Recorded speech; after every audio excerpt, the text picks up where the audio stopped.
Eagles do. The city wants y'all to win because you deserve and need it too. I'm hella high water, go birds and go make your dreams come true. One more step, Saquon take them to ground and pound town. One more yard, Jalen make them reset the downs now. One more throw to Devonta Green or A.J. Brown. One more win, and we taking away the game's crown. One more sack, Sweaty give him a taste of cold ground. One more hit, Brandon take it away, it's ours now. One more pick, CJ breaking and being zone bound. One more win, and we get the parade in our town. They say the defense wins championships, that's what the chatter be. Well, the Eagles got one hell of a unit equipped for battling. Vic Fangio is the mastermind of the savagery. Young talent mixed with hard-nosed old school mentality. Mayhem and destruction, the Warriors earn the Valerie. Brandon Graham strips like of Jalen Carter's brutality. You want none with the Teflon Bond, king of the tackling. If Nolan gets penetration, quarterbacks is the casualty. Listen, I'm not about to give a rambling speech, but we gon' have to put these Eagles to Commanders and Chiefs. We the true beasts of the East, we're here to hunt and to eat. If you try to get in our way, you become a part of the feast. Compete, you shall not pass on big play slay. That reception turned interception, thanks CJGJ. Defended plenty of receivers, bet a lot of them say that they hated accommodations at Guantanamo Bay. Don't forget the vanilla thrillers in the secondary. Put the Gene hit me like what he did to Derrick Henry. Like his shit, he know the script, keep opposition at bay. Milton Davis shove through the anchors, move him out of the way. Hit him hard, protect the ball and let the violence display. The locker room is the safe place where the option to stay. Hell yeah, we're Eagles fans, that's what we're proudest to say. With that Philadelphia fire when you got it Sunday. One more step, Saquon take him to ground and pound town. One more yard, Jalen make him reset the downs now. One more throw to Devonta Green or A.J. Brown. One more win, and we taking away the game's crown. One more sack, Sweaty give him a taste of cold ground. One more hit, Brandon take it away, it's ours now. One more pick, CJ breaking and being zone bound. One more win, and we get the parade in our town. Yeah. Let's go Birds. Didn't stand up. You got this. So that's what y'all want to see, huh? We got some unfinished business to handle. You already know how we want it. You already know how we want it. We're going to enjoy this. This is special. We've done a lot of specials like we talked about. But one more step, right? One more step. Playoff football, baby! Yeah. Guys dream about this! Yeah. We don't choose the schedule, we don't choose the time, the place, we don't choose the opponent. Hey yo, it's Super Bowl or bust. I choose Either you with us or you not. From the first snap to the 205, last stand up. Talk them out Philly. and make him remember your name. Let's go. We know you haters never thought that you would see us in another one. We about to go the distance like Jalen pitching and Saquon runs. Heavy, we already down setting, let your defense come. And they gon' hit a brick wall and crumble into pieces, cause war in the trenches by strength and inches, you getting none. Tell them about that O-line boss, piece to the Eagles front. Nothing can save you when you subject to an Eagles hunt. Got it over the middle, getting just what the people. Ready when you are. We're ready. Oh, I still got the Saquon Barkley stat. I still got the QBFS parlay on the window. Let me take that off. That's already done. That is already done. Hey, welcome to the Quarterback Factory Show. What up, everybody? Hello, fellow Super Bowl champions. This is our second ever Super Bowl champion, post Super Bowl champion show? I don't know. No, it's not. This is our first ever post because QBFS was not a thing in 2018, man. It was not a thing. No. QBFS came around in the COVID era in the 2020. It did. That was a COVID creation, the QBFS. One of the best things to come out of COVID. Mm-hmm, that's right. The QBFS. It was basically this technically QBFS has been around forever. We just never live streamed it. Because we always had these chats, this similar crew. Harley family, guys. Hey, you try to turn it off, turn it back on again? It's like signing into Fort Knox. I'm glad they're very secure about it, but damn, dude, every time. And as you can hear, I'm on Brendan's side. I'm still kind of sick, but oh man, let me go get a brewski. And I'll jump on. Yeah, man. You got it, brother. Get a tonic in you, man. You need to cure yourself somehow. You need a hot toddy. Oh, absolutely. Hot toddy is in season right now after the Super Bowl. I feel like hot toddies had to be shared in the locker room before the game, or at least the week before the game when everybody was they all had to be drinking some hot toddies to get their bodies feeling right, man, because that's the only thing that really gets you feeling okay. Are hot toddies the key to success? Are they They have Just to be. go. You think they went old school and just rubbed themselves down with some fucking Vicks, drank a hot toddy, and called it a day? I don't see how any other way. I don't see any other way. No. Do you? Yo, There is no other way. little Dave Thornton said, Super Bowl fucking champs, baby. Super Bowl Boom! fucking champs, baby. Hell yes. It feels so good. It feels so fucking good, man. There's never going to be any more of those. Oh, it was a fluke. I mean, I've seen Cowboys fans, Giants fans praising the masterclass that was this 2024 Eagles roster. It's undeniable. You remember Thanos when he said, I'm inevitable? Like, that is us. Like, we were fucking inevitable. Mm-hmm. We steamrolled our way pretty much through this season. After the bye week, you win, 17 of 18 games? I mean, you just fucking throttle teams. Yep. There were some bumps along the way, but dude, before the for bye the most week was a part, preseason. How perfect was it to have the bye week at that time? Like, we needed that. like for everybody, even before the season started, we all knew like the preseason is not what it used to be. There's not as much. So like the first couple weeks of the actual season is kind of like a preseason, and that's what it was for the Birds. And then they had the bye week, and then it was like we almost haven't even looked back since then. I feel like in retrospect, like since then we haven't looked back. It's been like, oh man, this is good. Like we knew it was good, but we still had that lingering feeling every game. But every game, that lingering feeling just receded back. It did. The Bucks game, feels like a preseason game at this point. It really, really does, and it's like something clicked in. It's kind of poetic. AJ Brown, but something clicking for this defense and this team in New Orleans. It's poetic that where we really. No, that's all right. Record now. Record. Boom. Now I hit record. Boom. Now we're here. But ending the season in New Orleans with a Super Bowl win, when beating the Saints and seeing what our defense was capable of doing, it's like a beautiful thing, man. It really is. It's like just it's a circle. It's just you remember that game? That was a funny game too. The Saints were 2-0. Weird game. They were 2-0. They were the hottest offense the NFL has ever seen in two games in the season, and then it was like, oh yeah, never mind. They actually suck. After they played us, it was like, weird, yeah, was that the only two games they won the whole season? Because I don't know. I feel like they just fell completely off. No. They had. I think they ended up winning like 4. Not many though. And now they ended up winning 4. Now they're gonna have Kellen Moore as their head coach, and they probably still not gonna win that many. No, that poor guy's gonna lose his job within 2 years. The New Orleans connections are so funny though, man. It's like, without the Saints, without the Saints, I don't think we win the Super Bowl. Like we won the Super Bowl in their stadium. Explain it to the people that thing you have sent to us about the Saints connections and why we won the Super Bowl because of them. So why we're grateful for the Saints organization. I'm grateful for the Saints because thank you for C.J. Gardner-Johnson. Yes, my man. Thank you for. Damn it! I need a jersey. I need his jersey. All right, we'll work that out in the chat later. Yeah.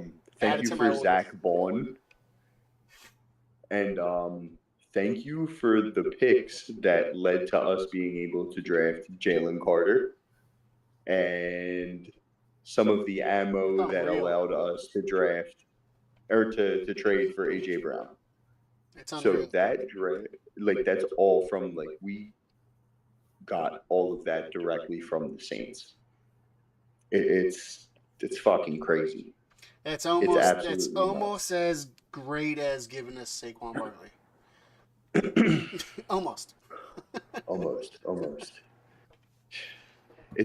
Dude, the power of Saquon was on full. I feel like the power of Saquon was really on full display for that game. Yep. Because the Chiefs,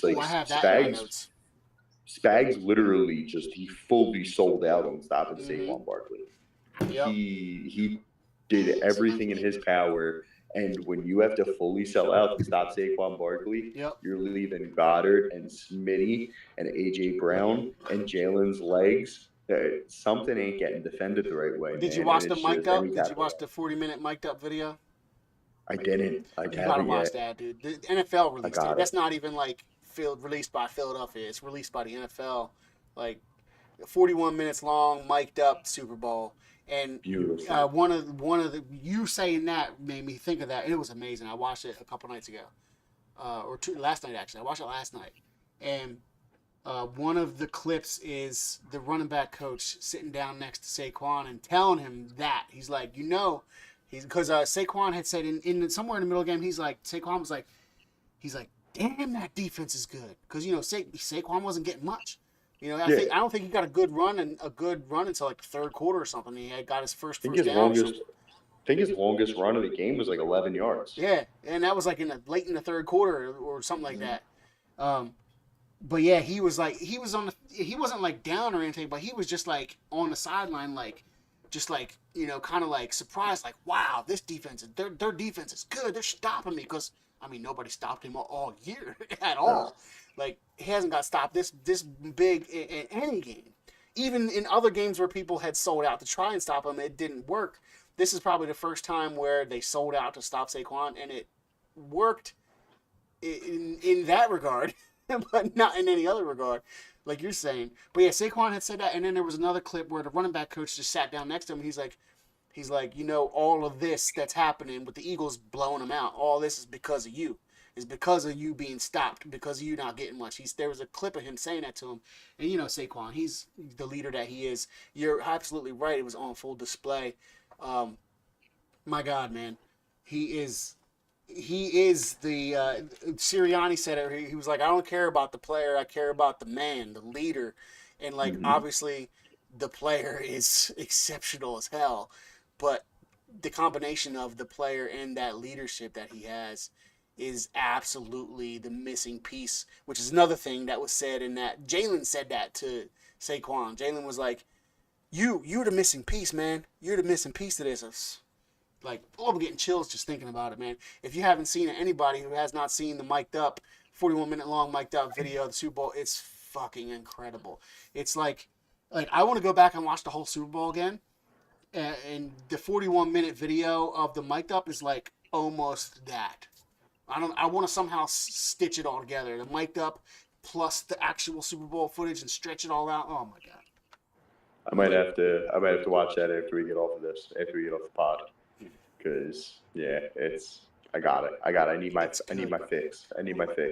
It's fucking good. I need my fix. Danny, how was that parade yesterday, brother? Oh yeah. That's a comment we have, by the way. One comment I want to leave. I'm physically and mentally just exhausted, but it's been a great run, man. Let me read some comments that will lead up to you talking, Dan. You ready? All right. Lil Dave says Super Bowl fucking chance. I already said that one. Yeah.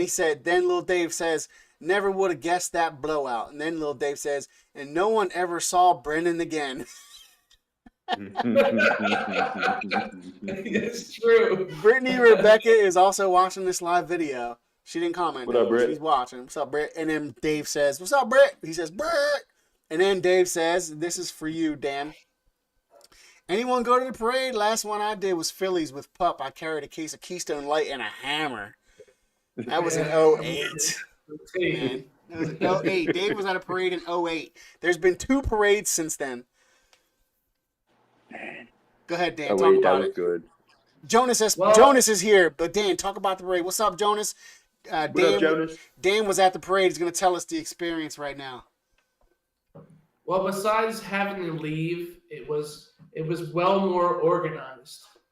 That's good. And getting down there was a little bit easier. I don't know, driving down or stuff like that, but we're up in Fox Chase, and we left on the train, and we were there in like 30 minutes. No stops. It just went straight from Fox Chase down there. And then it was just like, you could kind of enjoy it. This was one of those, I think with the 2017/18 one, it was just like no one knew what to do. We had no clue. Yeah. But this one felt like you just roamed around and you weren't bumping shoulders with anybody. You just kind of just knew on what to do with this one. It was pretty cool, man. Like it was great. I had a great time on this one. Nice. Because it was a different atmosphere. Like we were able to just roam around. Like you didn't have to pee in like a corporate building or anything like that. It was great, man. It was awesome, man. Did you where did you end up setting up shop I think down there? Difference too. It's just like pure dominance. It was just like, my goodness. No.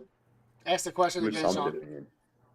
Now, where did you end up setting up shop down there? Were you closer to the art museum, or did you just linger down Broad?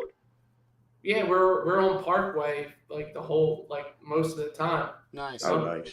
We got down there, I think around 8-ish. Hit a bar up real quick. You know, we were once again, and that's the beauty of it on this one. It was just like we got there, had a couple beers. I was walking up, I think it was JFK, like passing by Love Park. I sent the videos to you guys, and you know people were posting up already. But you didn't have to do this time. Like if you want to get on the fences, that's cool. But you didn't really no one was really bombarding the fences. Like you just walk we were walking up and we passed like Love Park and then we went up to like a little bit on the Parkway. Did you do a kickflip at Love Park? I wish. They just demolished it. The beauty of it. After Kevin Bacon's dad offered him $1 billion to not tear it down. And so it sucks that it's like pretty much flat. Yeah. Like you could sit out there and eat lunch. So it's terrible. That's Love Park horrible. is not the same. I wish Kevin Bacon would have saved it or his dad. But yeah, then we headed up the Parkway and we're just walking around. You can we met some interesting people.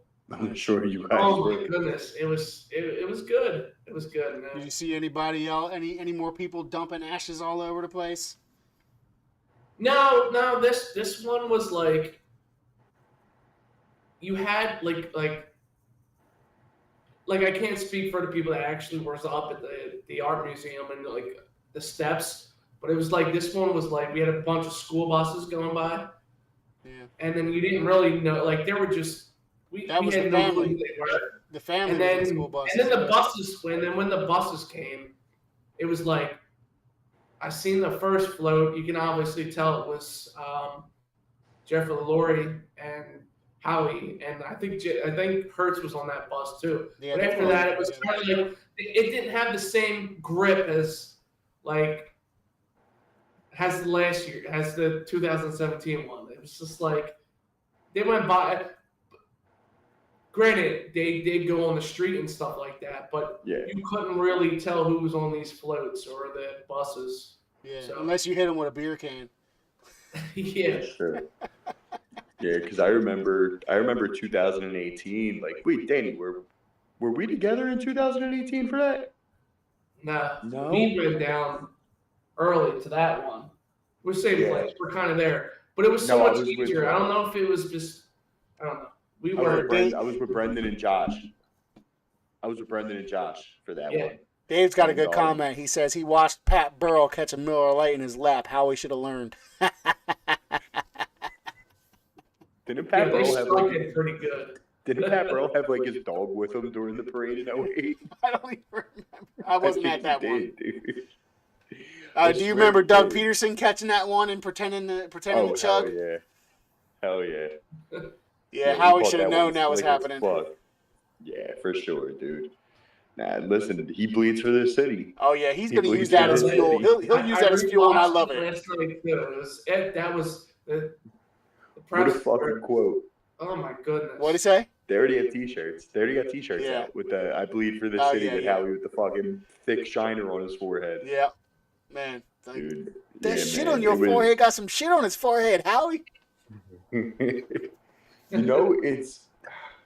This is not to say that I enjoyed this Super Bowl anymore, but like the vast difference between 17 and this one, it really, because it's like, nail biter the entire fucking way, back and forth. Like, I kicked my fucking feet up at halftime. Yep. Like, I kicked my feet up at halftime. It was an unusual feeling. Unusual. Like, this is over. Like, yeah, I totally agree with that 100%. Like, we throttled these motherfuckers, and it kind of played off of the the NFC Championship game too, where it was like by halfway through the third quarter, the game was fucking over. Like, you just knew the game was over, and it was watching, essentially 5 out of the last 8 quarters of football of this season just be fully 100% stress-free it's weird for Philadelphians. It is. It's very really weird. Is.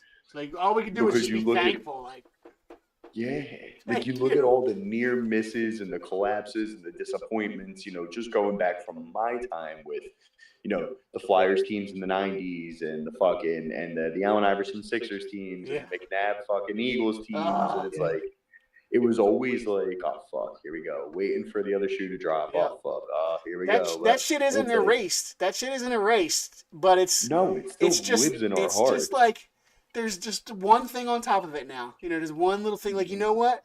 We've experienced this really ridiculously moment of joy. Hopefully it's not an outlier because, my God. Dude, there's kids in high school right now. There are kids in fucking high school that are, just say they're in the middle of their junior year or their sophomore year. Say they're 16 years old, right? You really start getting into sports at 7, 8, when you're like, when you can really understand what's going on and you start becoming a fan. They have never known like struggle or strife as Eagles fans. Mm-hmm. Like, they really haven't, because let's just say their football watching started with the Chip Kelly hire. Yeah. We made the playoffs. We missed the playoffs for 2 years. We made the playoffs. We won a fucking Super Bowl. We only missed the playoffs once between the first. They basically watched Lane Johnson their whole career.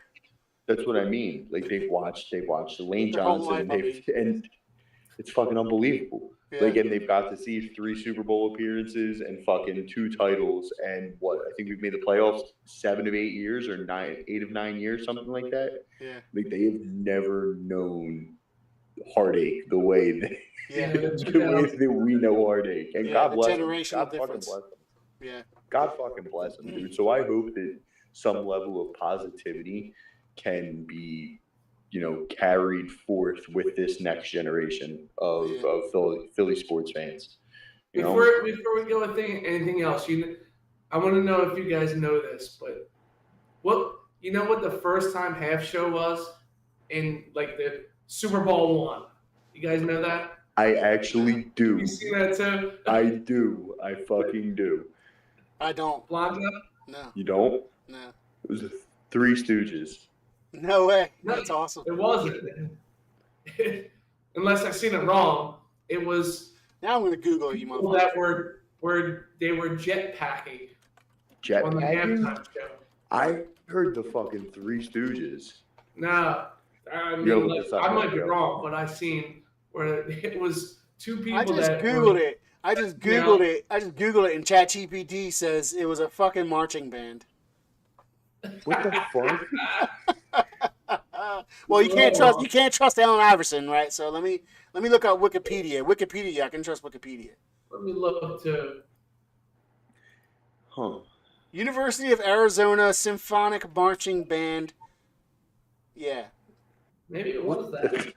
How did we all get different fucking answers? Why would they be? Yeah. Super Bowl I. I'm talking about Super Bowl I, 1967, in the Coliseum. University of Arizona Symphonic. This is on Wikipedia, so it's got to be true. Super Bowl I. All right, Blanco, I need you to look up Three Stooges halftime show, and then I need you to look up Jetpack halftime show. Yep, 2 separate tabs.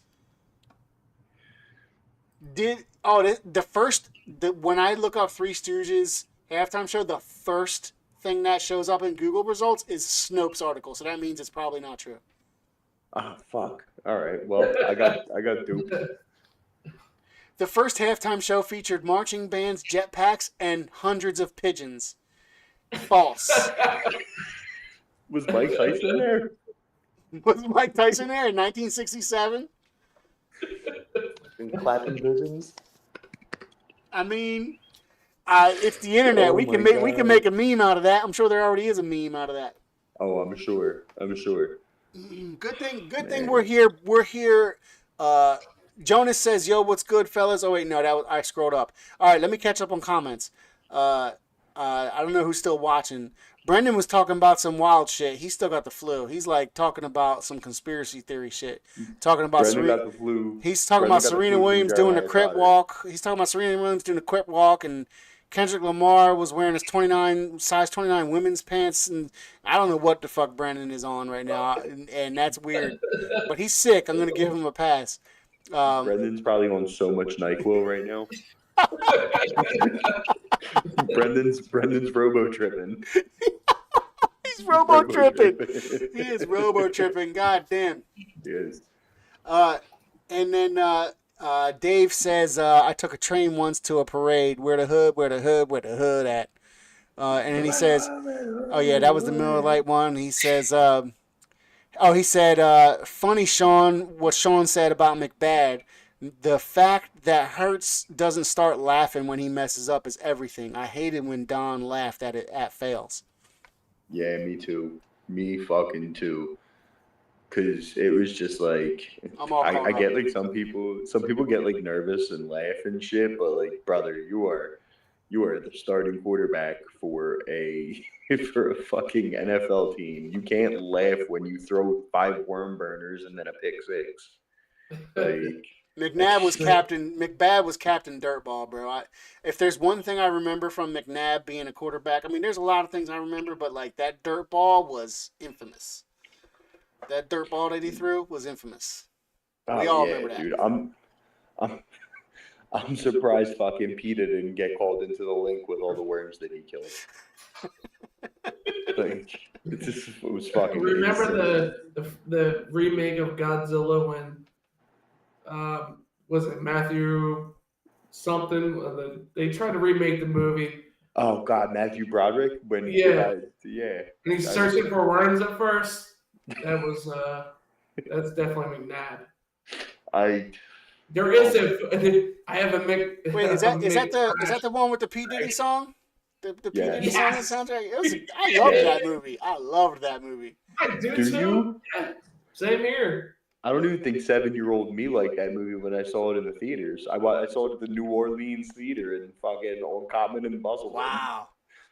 That's a good pull. That's a deep cut for all my Philadelphians. Wow. The New Orleans theater. Talk about a time, man. Never been. Time Man, that thing was awesome, man. Listen, that was peak kid in Philly, bro. Going to Discovery Zone and then the New Orleans theater and then going to get a nice dinner at Bennigan's. So you had 2 choices. You had that one, and then you had the Columbus Boulevard one. Well, Delaware Ave when it was called Delaware Ave. Yep. So you went to United Artists there, or you went to the one up there in the Northeast. Yeah. Oh fuck, dude! What a time! What a time to be a child of Philadelphia. It was great, man. It was. It's over now. It's over now. Never gonna happen again. Oh, never. The fucking New Orleans is a target. It's a fucking target now. Target. Oh, Lil Dave says 100 war games. I don't know what he's talking about now. War games. What were we talking about? War games. That's a movie, isn't it? With Matthew Broderick? I have no idea. Could be. Could be. The world may never know. I don't even know when he commented that. You know, I wish I could got timestamps on this. I can at least know, like, oh, that was when we were talking about this or that. Yeah, it is Matthew Broderick. Oh my God, yeah. No. Boom. Put it on Blancflix. So he's got to be talking. Yep, put it on Blancflix. I'm downloading it right now. It's going on Blancflix. Put it on Blancflix. It's going on Blancflix. Oh, so Blanco, when you said, the whole Lane Johnson thing, kids watch your whole career with Lane Johnson. I did a little digging. Danny, Lane Johnson is absolutely. I already said this to Blanco off the pod. Oh, you gotta say it on there. Yeah. Lane Johnson just punched his ticket to the Hall of Fame with this win. How And can you not? yeah, it's every eligible offensive tackle, like every Hall of Fame eligible offensive tackle. So, guys that have been retired for at least 5 years with 5 or more Pro Bowls, 5 or more All Pros, and 2 Super Bowl titles are all in the Hall of Fame. So, book it, dude. Start getting him fitted for his fucking gold jacket now. Yes. So that's he's first ballot, 100%. There's no way you can deny it. There's not even. We don't even need to talk about if he doesn't get into a first ballot. We would go nuts because it won't happen. He's getting in first ballot. It's fact. He looks. I mean, if he's going to play out the life of his contract, I think he's got 2 more on him, 2 more years. And with a young, hungry team like this, if you're still playing at an All-Pro level, which he is, he just made second team All-Pro and won a fucking Super Bowl. Why would you not? Why would you not He's keep a playing? monster, dude. He is such a fucking monster.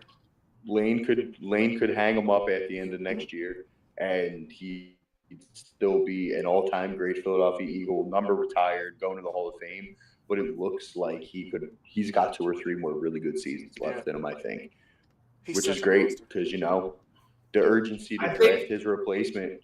I think the only thing that's going to really hurt him is the short stint of injury and that bullshit ass PED bullshit. Oh, the PED suspension. What did Kelsey say in the 18 speech? Lane can't stay off the juice. No one likes us. We don't care, baby. Yes. Lil Dave says, "How are you getting hit with a beer can, man?" So to go on to another subject from our comments, Lil Dave says, "Okay, do you think my buddy Brandon G is done for good?" Talk about that. I'm gonna grab me a beer. Yeah, I mean, why would you not want to do it? He needs to hang it up, man. Yeah, dude. Why would you not? That's a storybook ending. Exactly. You came back from a terrible, like a really tough injury for a defensive lineman, like a tricep tear ain't nothing to fucking play with. You're a defensive lineman. That's what you do, man. Yeah. And he came back, contributed because what did he have? 2 tackles and drew a holding penalty. I mean, for somebody that only played, he was out there playing snaps. He played well. He wasn't just a figurehead, whatever the hell you want to call it. And he just won his 2nd Super Bowl. He's immortal. He is immortal. Why come back? Leave on top, dude. Leave on top.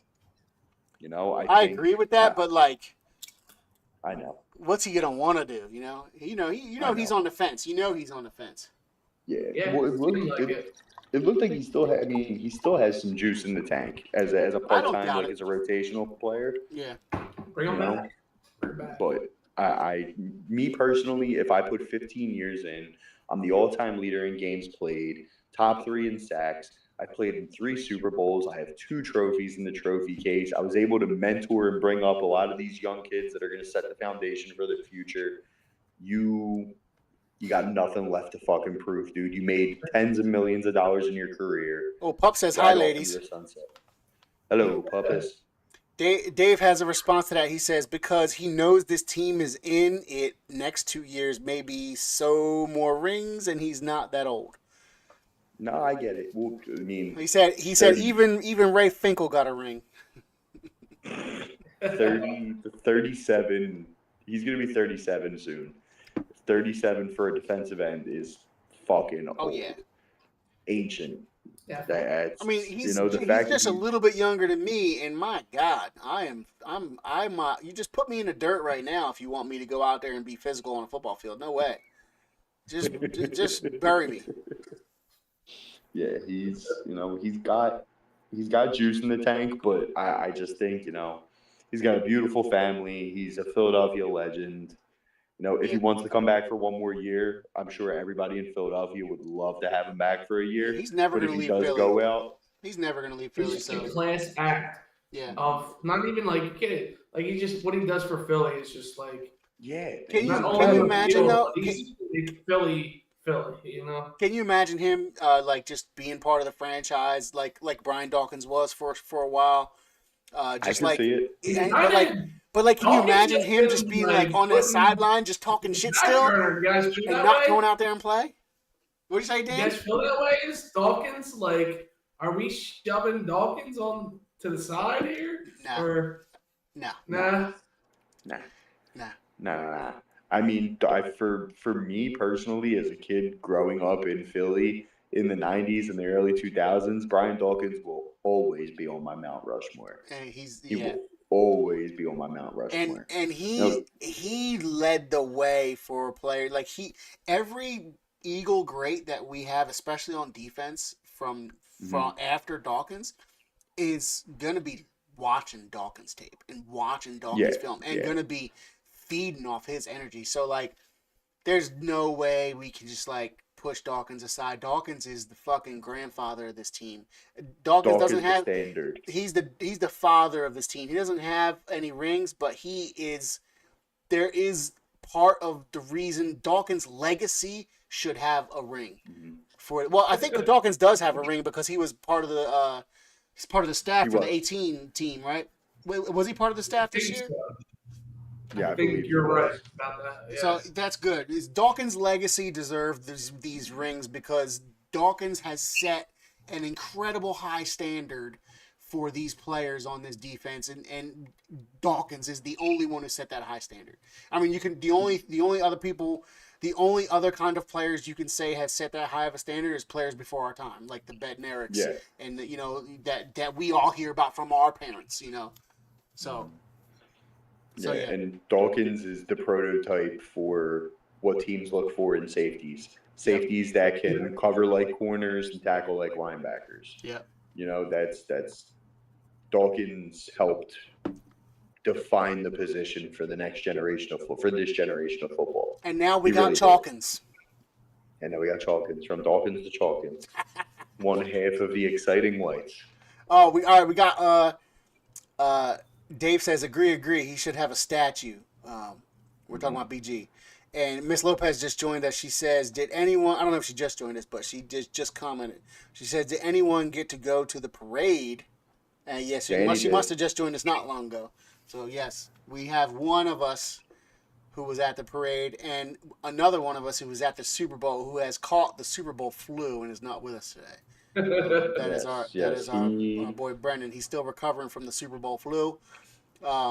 Baby Trot gave it to Big Trot, and then Big Trot gave it to Brendan, and that's the story, and I'm sticking with it. We have Matt Damien contagion this shit out of it. We mapped it out on the whiteboard. That's absolutely how it happened. He got it from, we got the picture to prove it. He got it from Big Trot, who got it from his son, Baby Trot, the semen demon of Trot. Yes. Yeah, Dan, give us your brief summary of the parade again. Dan, my man Dan Pots and Pans, on demand.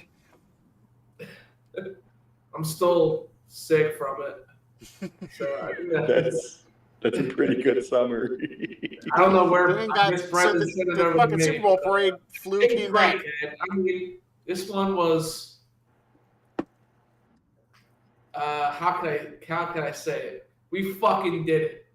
Like we just whooped your ass, kind of parade. Like we just fucking destroyed you. It was a fucking roast pig. I mean, well more organized. It was like it was just great. Like you got down there. The only problem was getting home. That was the only problem. Like I said, I wasn't fully up at the steps, but we're kind of down low on the Parkway. Parkway was just like it was just so much more easier, accessible. Like I said earlier, no one knew what to do in 2018. When we pulled up there. But this one, man, it was just like it felt like we were just there to conquer. That's all, man, and it was great, man. It was like planting the flag at Iwo Jima. Yeah. Yeah, and you sent all that footage and pictures and audio and stuff. I'm gonna definitely make a video out of that. There were still people on the gates. There were still, Oh yeah, in the people were trees. still posting up early, like the 24 hours before at the art museum. Yeah, I want to make a video out of it, a montage or something. Like I said, this one was just like a little bit different because you just didn't know what to do. That's what Was it like more of a victory lap than anything? Yeah. That's a good way to put it. Yeah. Miss Lopez is saying she's already going through football withdrawal. Yeah, I know it. Almost. Yeah, I'm almost there. Hey. NFL season ain't over. It ain't over, Miss Lopez. Free agency starts in a week. Oh yeah. No, we got the combine coming up in a few weeks. Yeah. We got the draft coming up a few weeks after the combine. It is Howie season, girl. So just buckle up, all right? Sean in his handy dandy notebook, he's got us covered.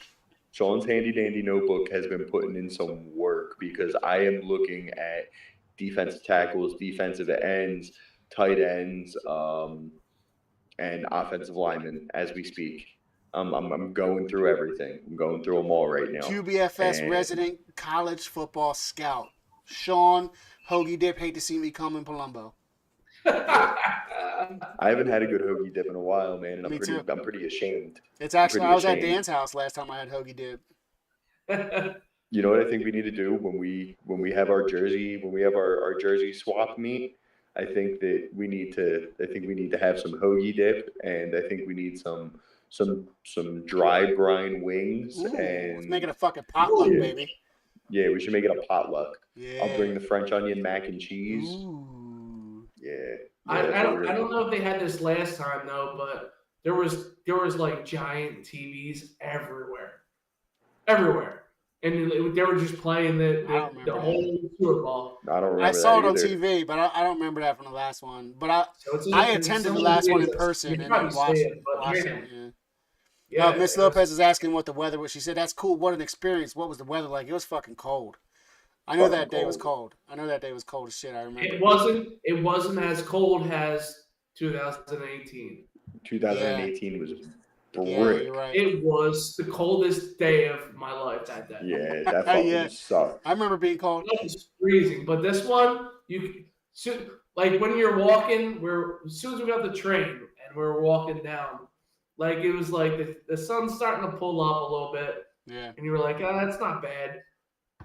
And they got, fully up, and it was just like it was tolerable. Yeah. Like that's another thing. Like, dude, I walked to the store like from my house from Cecil B. Moore to Girard, and got to the store, bought some like food for lunch and dinner. We had a little play date for my kids. They had off from school. They had some friends coming over, and I bought some flowers. It was Valentine's Day, so I bought some flowers.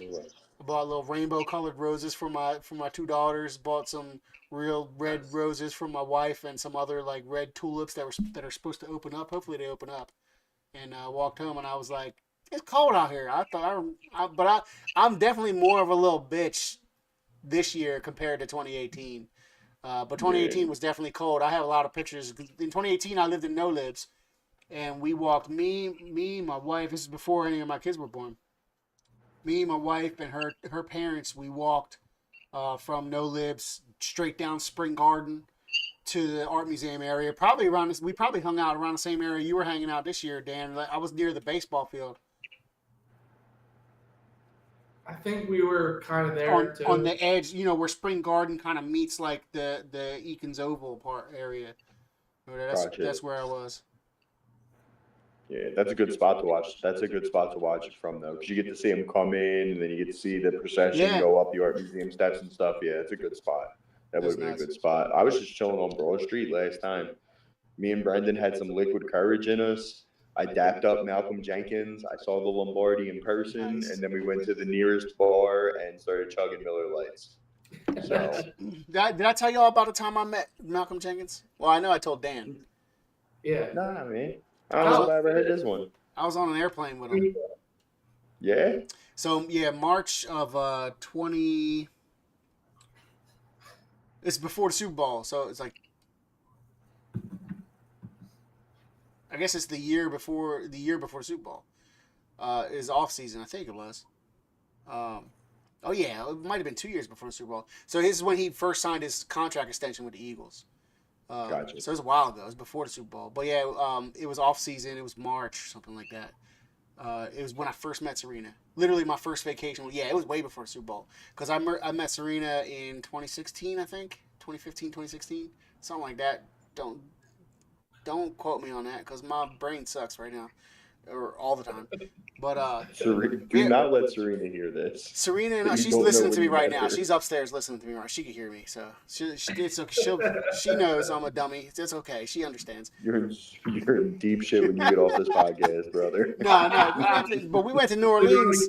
We went to New Orleans, so that was our first vacation together. It was March or February or March, something like that. 2016, 2017, something like that. That was my first time, like, just having a nice trip. Just traveling. I wasn't really a traveler before I met her. She put the travel bug in me, and like New Orleans is an incredible town, man. And Brendan knows. He was just there. I remember he was talking about it, and when he was saying he was going, I was telling him all the different foods to get. Like the food is incredible. It's one of the only cities I've ever been to that I like the food scene more than my own city, Philadelphia, because Philadelphia's got a great food scene. And what if Brendan had any beignets? I know. I told him he better had some beignets. Man, Serena and I were at a jazz park. Anyway, I digress. On the flight ride back, I recognized Malcolm Jenkins because, he's from New Orleans. He had a house in New Orleans. We had just signed him from New Orleans. Again, thank you, New Orleans, to your point. But I saw him, and I was like, I know it. And Dan knows this. Every time I see an Eagles player, I show them my wings. But Malcolm Jenkins was one of the first Eagles players I seen since I had my wings and seen in person since then.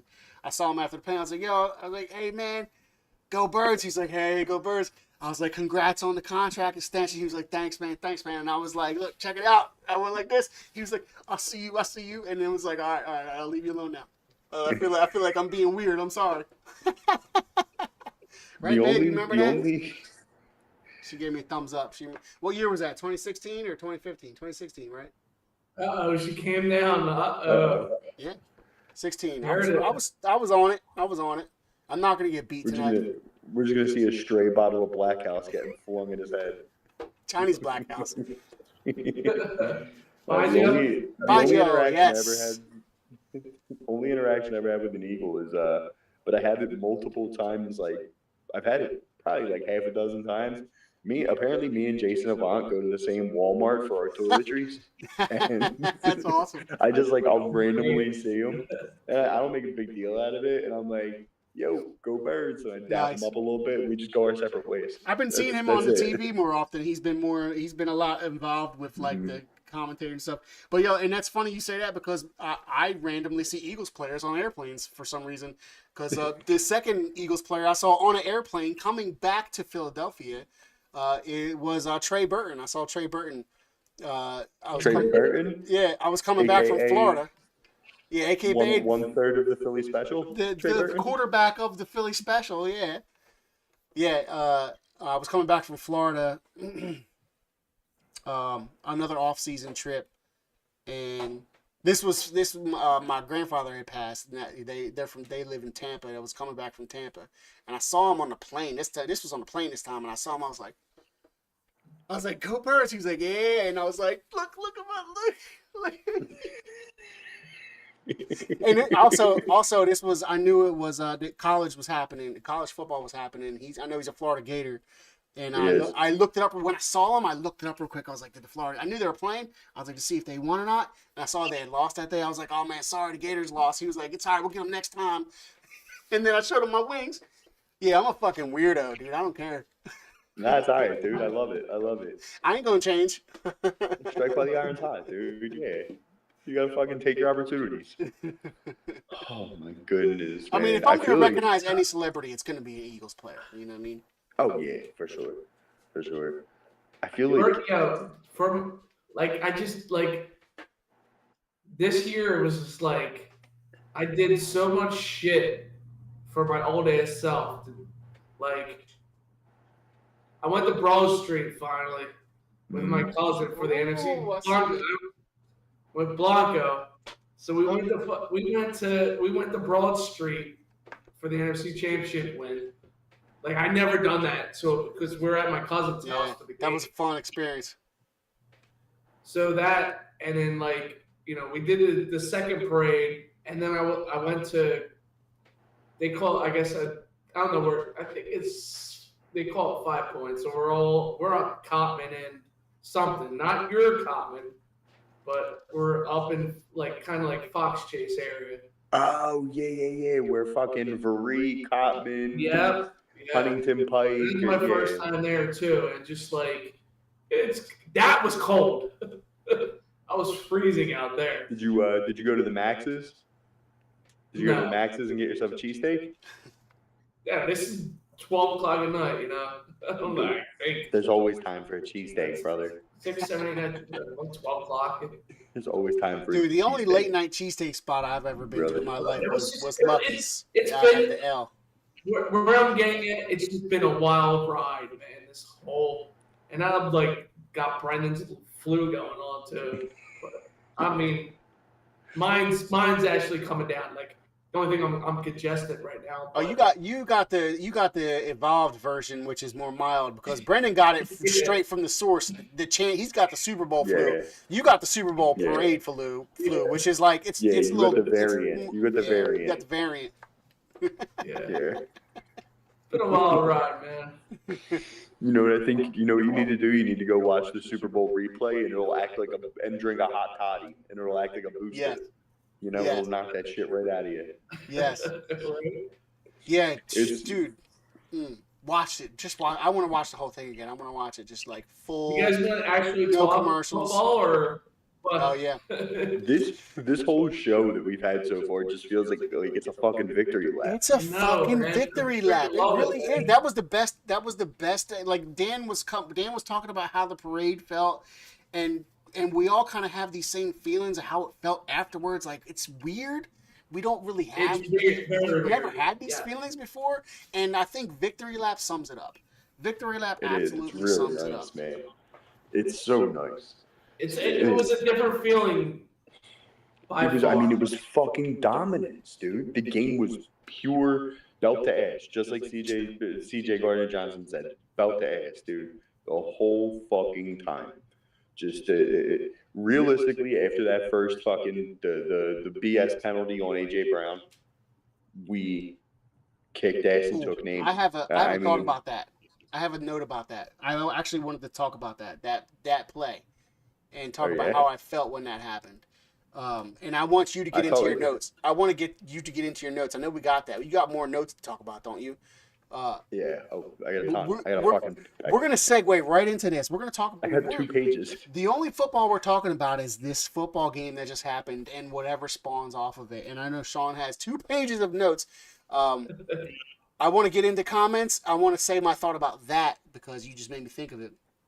That play. Well, let's get to these comments. All right, the comments. Miss Lopez says, there's only a couple. Miss Lopez says, who came up with the quarterback factory? It reminds me of the electric factory there in Philly. Howie Roseman. Howie Roseman came up with the quarterback factory. In fact, that is what our show is named after. Howie Roseman's quip about Roseman drafting after he drafted Jalen Hurts. Right after he drafted Jalen Hurts. Yes, he drafted Jalen Hurts and he spawned the quarterback factory show. Just even if he doesn't know he spawned the quarterback factory show, he probably knows by now. Somebody probably told him yo, there's some fucking weirdos who made a quarterback factory show, and he probably laughed right before he took a beer can to the head and said, "I believe in this city," whatever. He got to know by now. That's our origin story. Yeah. So, little Dave says stay gold. That was when I was talking about every time I see an Eagles player, I show him my wings. Stay gold, Tony boy. Stay gold. And Miss Lopez says, dude, onions in your socks. That just happened, but I don't know what we were talking about. Onions in your socks for the flu. Oh, yeah. Oh, there you go. See, I don't know about. See, Miss Lopez has some witchcraft experience, so do it. No, dude, listen. A hot toddy, a bunch of fucking Vicks on your chest and your back, and throw some onions in your socks. There you go. And then when you wake up in the morning, set the shower as hot as you can physically stand it and just breathe in all that steam and cough out all the bullshit. Yes. I'm telling you, brother. Listen, that's a... Yeah. Ms. Lopez says we need shirts and stickers. We do have shirts, but only us own them. We do want to do more swag. I am the swag. We've been waiting to get like a bigger following to start, distributing swag amongst. But I guess if we do another swag run, Miss Lopez, you will be the first to know, and we will send you, since you are an honorary member of the QBFS, we'll make sure we send you, Jonas, Dave, Pup, all the homies, Mr. all the Carver. homies of the show. Yep. All the homies of the show are gonna get some. Yeah, we're gonna do another swag run. I think sure. off season is a good time to do another swag run. Bren wants a nice Absolutely. snapback hat. Bren's been asking for a snapback hat, so I think that might be next. What do you say, Dan? I said they all need shirts too. For sure. Represent, dude. Represent. It's the best. Word of mouth marketing. Mr. Carver says, "I told you guys those blitzes were going to be the death of them." He was right. He did say that when we last talked before the Super Bowl. So I remember he said that. Listen, that pass rush was filthy. Mr. Carver. Oh, Mr. Motherfuckers got fined for that shit. Hey man, who cares? Worth it. Bullshit. Because that Travis Kelce uses that bow and arrow celebration, has used it for years, and he's never gotten a fine. But Jalen Hunt, paying homage to the guy whose number he's wearing, Trent Cole, does Trent Cole's celebration in the biggest play of the kid's life. He got a fucking sack in the Super Bowl as a rookie, and he gets fined. Like, it's... And, the Hunter's celebration has always been low-key one of my favorite sack celebrations. Oh, yeah. Up there with Axeman. It's like, we got a rich history of sack celebrations. We really do. The crawling on the ground. Oh, I love the sniper Fletch. I love that shit. He would get fined for that shit left and right today. Oh, yeah. It wasn't even that long ago, but oh my God, you can't do that shit today. You can't man. You can't be he's actually a hunter too. Like, so when he's on the ground, he's like, but this is what I do when I don't play football. I shoot shit. I shoot fucking animals and shit. Like, it's a weird world, man. It's a fucking weird world. Miss Lopez wants some stickers to put on bathroom stalls and shit. We got you. Hell yeah. And Dave wants some too, because Dave says, listen, every bathroom stall in Florida will have a sticker, so we're gonna send some stickers to Florida. I am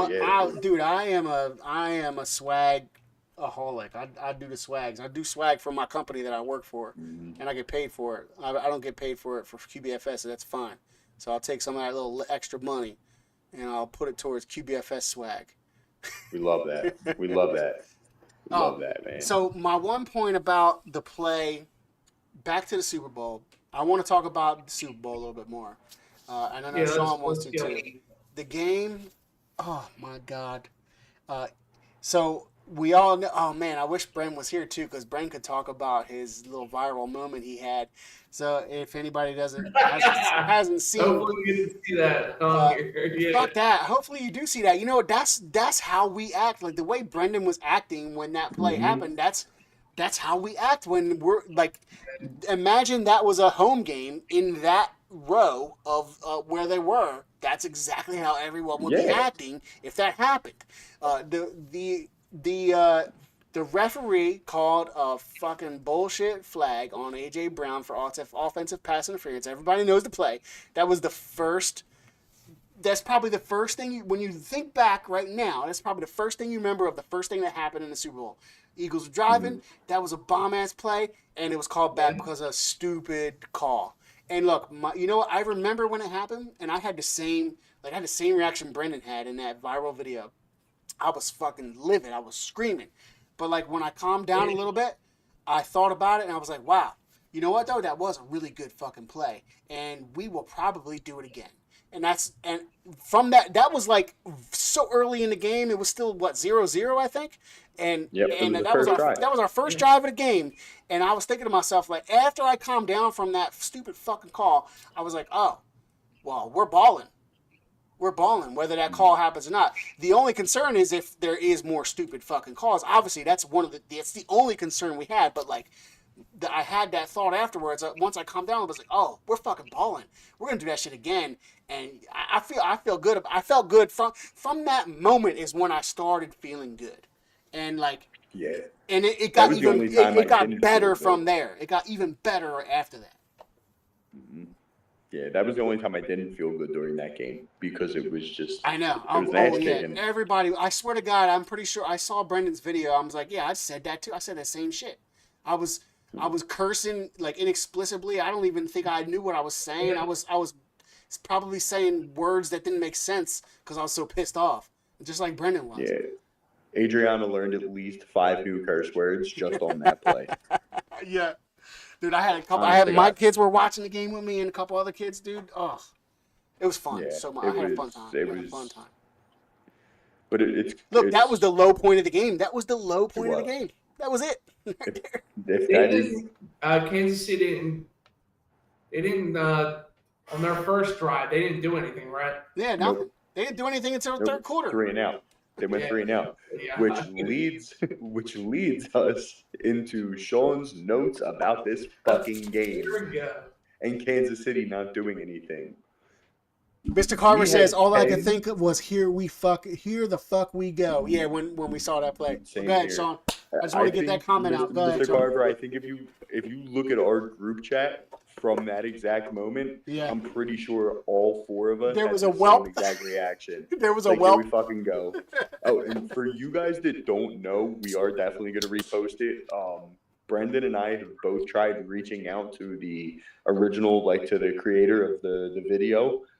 That with Brendan freaking the fuck out, just try to ask for her permission to use the video and even ask her to come on the show and talk to us.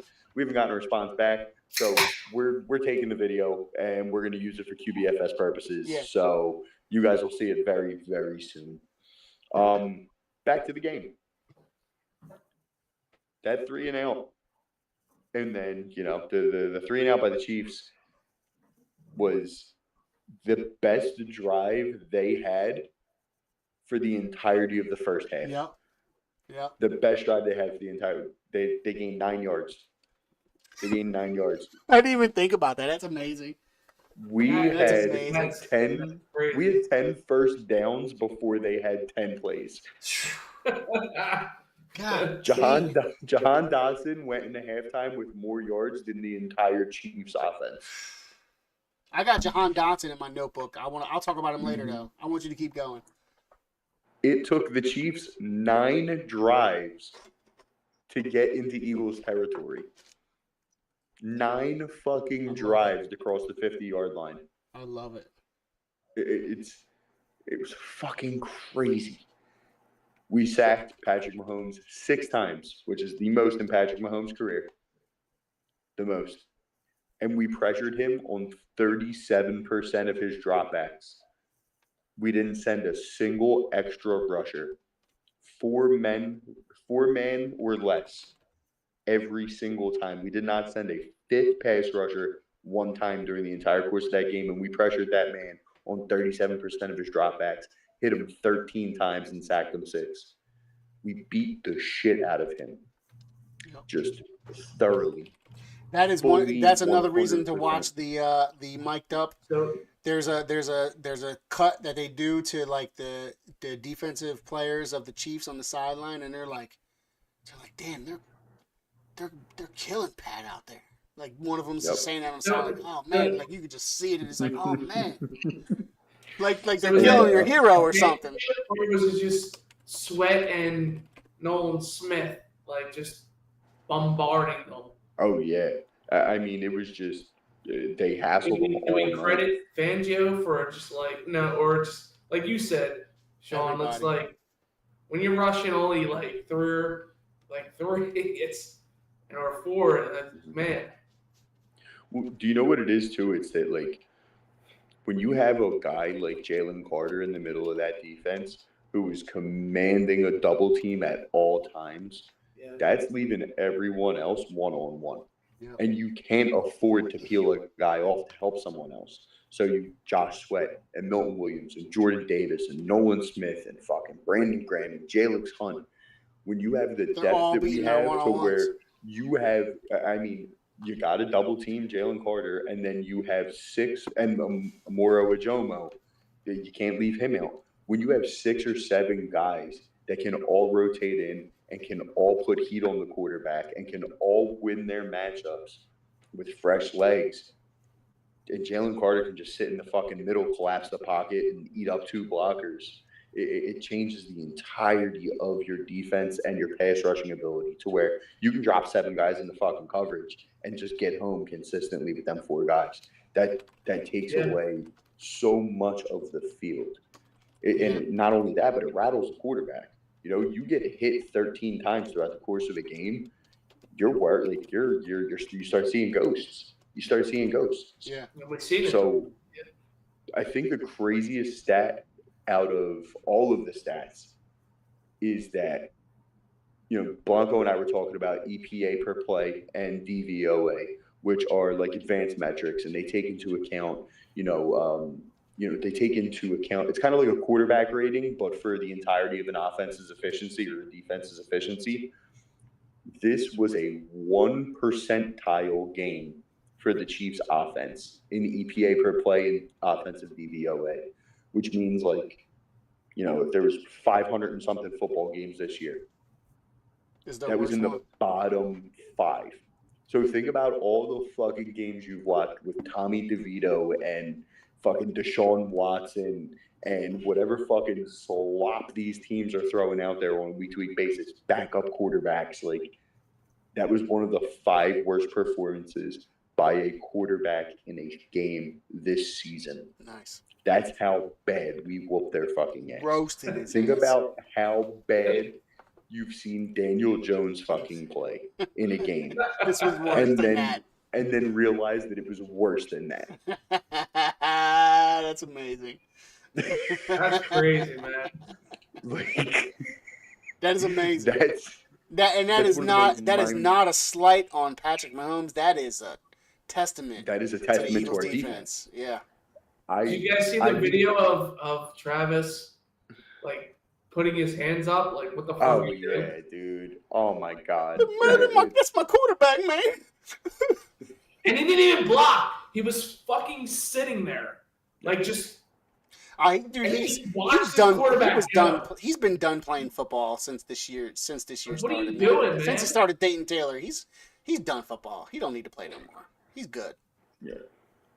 His life is cushy. I agree. His life is cushy. Yeah, I think he's done. But, you know, listen. He had a great career. Hall of Fame career. So if he's done, let him be done. That's okay. And I have no issue with him. I have no issue with Taylor Swift even. But the shit that her weird, like, little fucking preteen fans were doing to CJ Gardner-Johnson's mom's restaurant, that's like, I that's didn't even see that.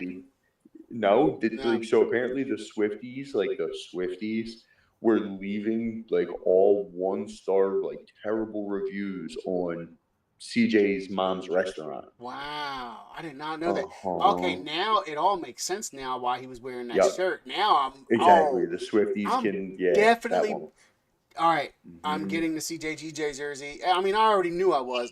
I'm getting a CJGJ jersey. Yes, like that's added to my order with the Super Bowl patch. Exactly. Like, that's where shit goes too fucking far. Yes. Like, that's never okay to get personal with that shit. CJGJ is one of my favorite players on the defense. He's a dog. He's my favorite player not named Brandon Graham. I'll say that. He's my favorite player on the defense not named Brandon Graham. And mostly for the same reason. Like, he's Brandon Graham in the secondary, basically. Yes. Who would you take? Him or Jenkins? CJ all day. I love Jenkins though. I love Jenkins. He's got that leadership. It's tough, man, because it's almost like saying but I'm gonna speak in the now. I'm gonna thank you for both of them, right? But I'm gonna speak in the now and say CJ because that's in the forefront of my mind. But I don't want to take away from Jank, man. Jenkins was such a great. Man. I mean, he's the best. He's the best safety we had since B-Dog. So especially leadership ability, especially leadership ability. And CJGJ has that leadership ability, and he has that fucking dog in him, and He's a corner or whatever he is. What is nickel, right? What does he play? I don't even know what he plays. He's just out there and he's just hitting people and he's getting interceptions. You know, he's like he CJ. moves all over the field. CJ DJ. He's a combination of Brandon Graham with the mouth. He's like what's the fucking dude we had back in the day? Why is his name slipping my mind? Cornerback back in the Vic days. Sheldon Brown. No. After Sheldon. Asante Samuel. Yes. Asante. Yeah. Asante. I don't know why I couldn't think of his name. My brain started working there for a second. Yes, good thing it was. Thank you, Sean. But yeah, like, cause Asante, he was that risk reward type corner. Like he's getting that pick or he's getting blown. But like CJ has kind of that more of that higher reward side, like Asante had, and then he has like. That hit, the tackling ability, like CJ is I love CJ. He's the best. I love him so much. He is awesome. He is awesome, man. Just that to have that ability to talk that shit and back it up is just it's so Philly, it's rare. too. You know, it's rare because you get plenty of motherfuckers who talk shit and can't, and they don't back it up. But like you get those very few and far and few between these motherfuckers that can talk that shit and back it up. And like there's Brandon Graham and there's CJ and there's two motherfuckers I can think of like that, and I love them to death. CJ jersey, mark it, put it on the ordered list with a patch. All right, we're gonna add it. I wanted to say with the Swifties licks my balls patch or whatever the fuck that his shirt says. You know that shirt's gonna be available soon. Right there with the Quinyanamo Bay. Oh, Quinyanamo. Yeah. Oh, we got a couple comments. Did you guys see Quinyan? That man. Oh yeah. That man fucking hammered. I forgot that James Bradbury was on the team until the parade. Yeah, so did I. Until the parade. This motherfucker is the MVP of the parade, yo. He's like helping the young boys he's helping leadership and corral the young boys that are drunk as hell. MVP of the parade, James Bradbury, bro. Best thing he did for us this season. Solid dude. Hell yeah. All right, get to these comments because we got to start talking about. Only got a couple. Miss Lopez says she's sharing a live feed to the Facebook groups. Thank you, Miss Lopez. Hell yeah. And Mr. Carver says, I think the funniest one was when Mahomes got slapped in the mouth by Carter. He's still talking about the blitzes. He can't get over the blitzes, and I don't blame him. I'll be right back, guys. Where'd Dan go? Where you going? Got it, man. I know. I'm right back. You better hurry the fuck up, Dan. Dude. I'm just like thinking about all the moments still. I'm thinking about the game. I'm thinking about the parade. I'm just like, I love it so much. It's this team. Obviously, I can't say I'm being unbiased, but I'm seeing it a lot on social media and on the ESPNs and the Fox Sports and hearing it on the WIPs and the 97.5s. Obviously, this is the greatest Eagles team of all time, but this might be the best football team of the 21st century. It genuinely might be the best football team of the 21st century. What's the only comparison? What's the comparison? The only comparison is the Ravens of earlier in the 21st century, right? I mean, the 2000s Ravens, the 2011, was it 2011? 2012 Patriots, are the numbers say that the numbers say we're the best. Like, I know football isn't played on paper, it's played on the field. But when you look at all of the metrics, the advanced metrics and the regular stats, we are at or near the very top in almost everything. Yeah. Mr. Carver says Denver no-fly zone. That's a comparison. Yeah, that was a great team. But at that point, Peyton's arm was shot. Yeah. Jalen Hurts right now is a better quarterback than Peyton Manning was in that 2016 team. Yeah, and offensively too. What did they have? Who did they have? Who was the receivers? They had Demaryius Thomas. They had Julius Thomas. Yeah. They had Eric Decker. They had no Sean Moreno. They had a good group of skill position players. But in my opinion, I'm taking Smitty, AJ, Devontae, or I'm taking Smitty, AJ, Dallas Goedert, and Saquon Barkley over Demaryius Thomas. Rest in peace. Was that the year the running back had the fucking horse tears? You remember that? Was that that year? Yes. What was his name? No Sean Moreno. Yeah, Sean Moreno. Yeah, he had the fucking the fucking cortisone was dripping out of his eyes. Yeah, but by every single metric, dude, like we're fucking like insane. You name it, and we're there. Yeah. It's here we go. Like just like some fucking numbers. Handy dandy. We average 30. So is that Seahawks team better than this defense? Like they just destroyed Peyton Manning. Yeah, but I mean, this one's tough, right? I would say that's probably the closest comparison. I mean, and they had some fucking dogs, dude. They had Bobby Wagner, like prime Bobby Wagner, Richard Sherman, Brandon Browner, Cliff Averill, Michael Bennett. Like that was good defense. It was. But I think that this defense is every bit as good, if not better. And like I said, the numbers will tell you that we are just as good, if not better.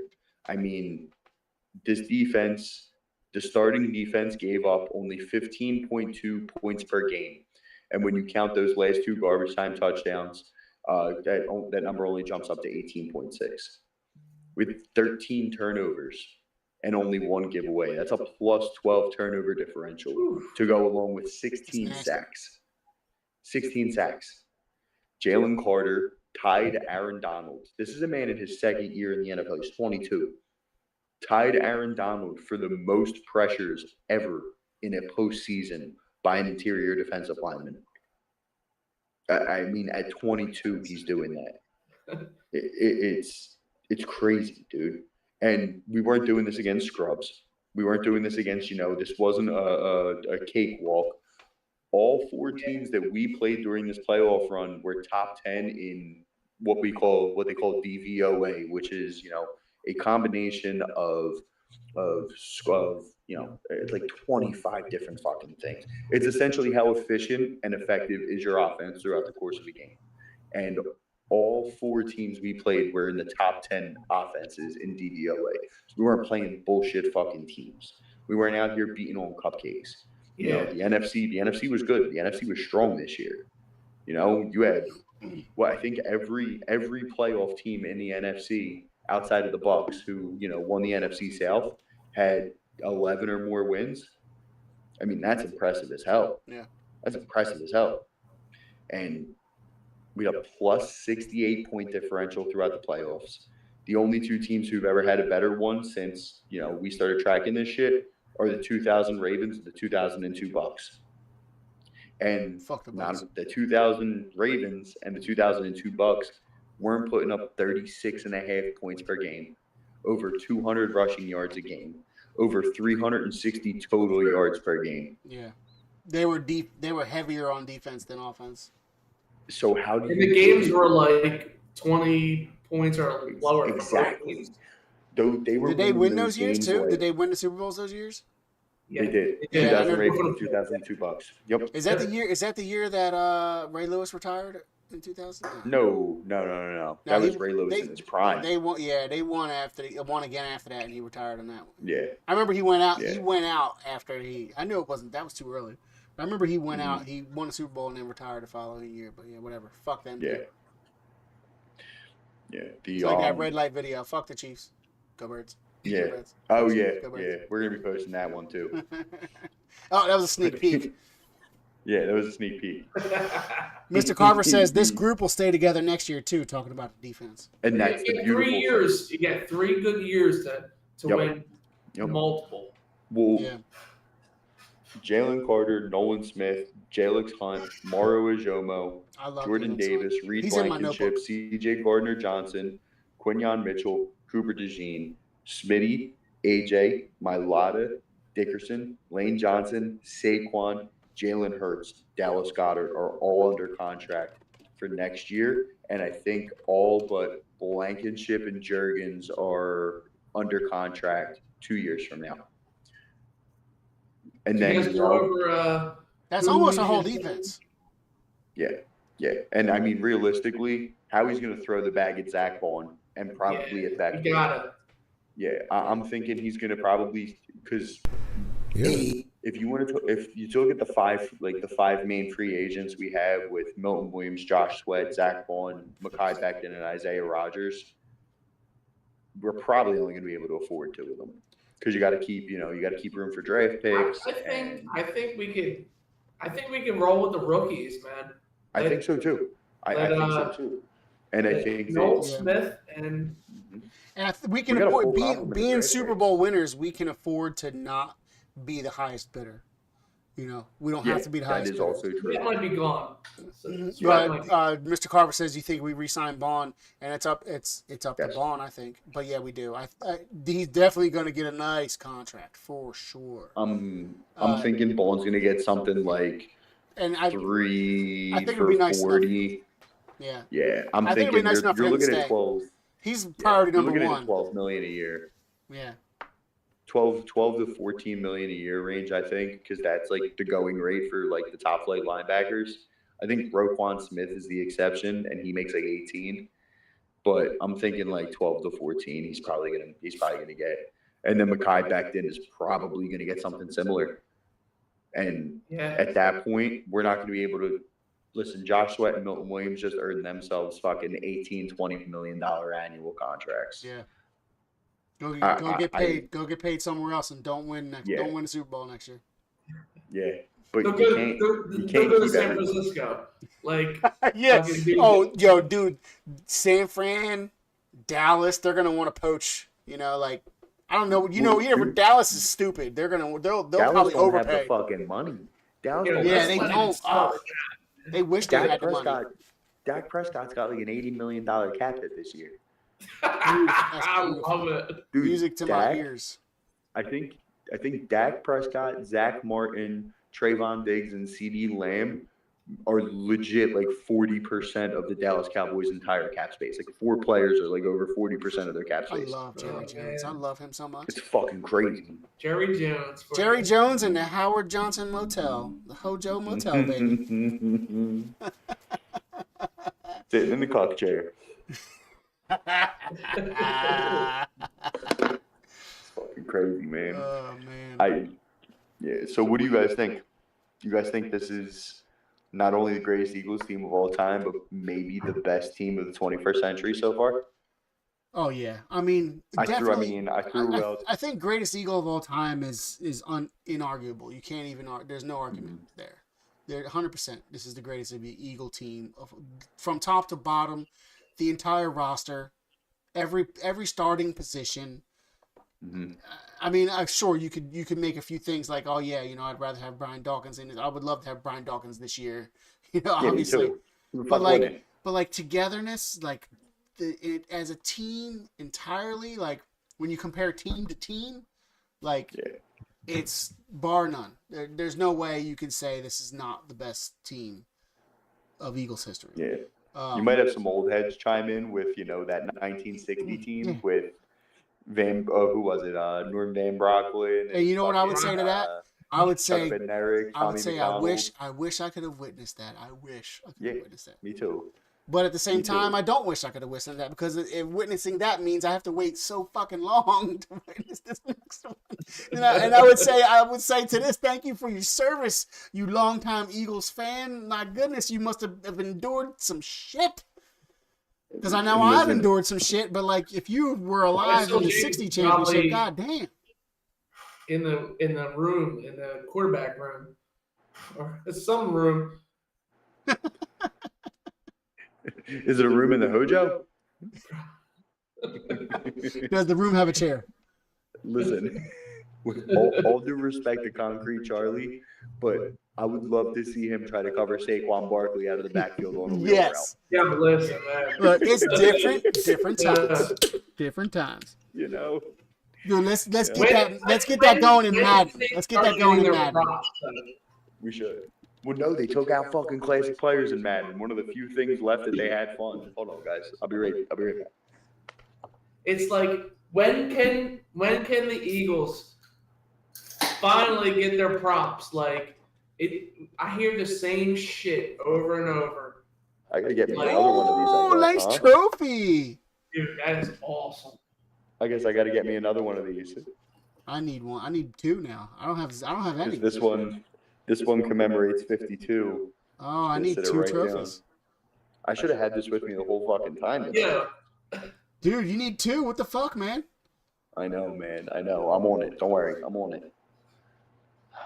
Mr. Carver says, do you think we need a good slot guy as well on offense? Well, we got Dotson under contract for next year. Let me go to my notebook. Let me go to my notebook real quick. I have a notebook entry about Dotson. My notebook is not on paper.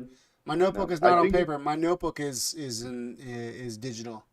I hope you don't slight me for that. Dotson. We got Dotson here. John. See, nobody cares. John Dotson serves a purpose. He's like the sixth option on this team, man. You just need someone competent because, it's funny that he had those two catches that he did because for those of us that remember and haven't trauma blocked it, in Super Bowl 57, if Quez catches that fucking ball, we probably win that game. Yeah. And Quez, man. Pop Quez, hot shot. My God. I remember that guy. I love that guy. But listen, he caught it. When we called on him, he did what he needed to do. He blocked. And if I'm not mistaken, Jahan Dotson ran a rub route on the A.J. Brown touchdown that helped A.J. get free.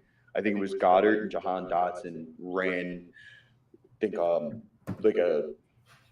Goddard ran more like an underneath, like a 5-yard drag, and then Dotson came out over the top of him, and that gave AJ enough separation to kind of run through and get free. And Dotson does that a lot. So I don't think we need to find a slot receiver. I think that using a premium draft pick, like a top 100 pick, like a day 1 or day 2 draft pick on that position isn't really a good allocation of resources, just because at best you're like the 5th or 6th option on offense, because Saquon's going to get fed AJ, Smitty, Dallas Goedert, Jalen Hurts' legs. It's you just gave me even more confidence because you're a resident scout guy, so that gives me even more confidence.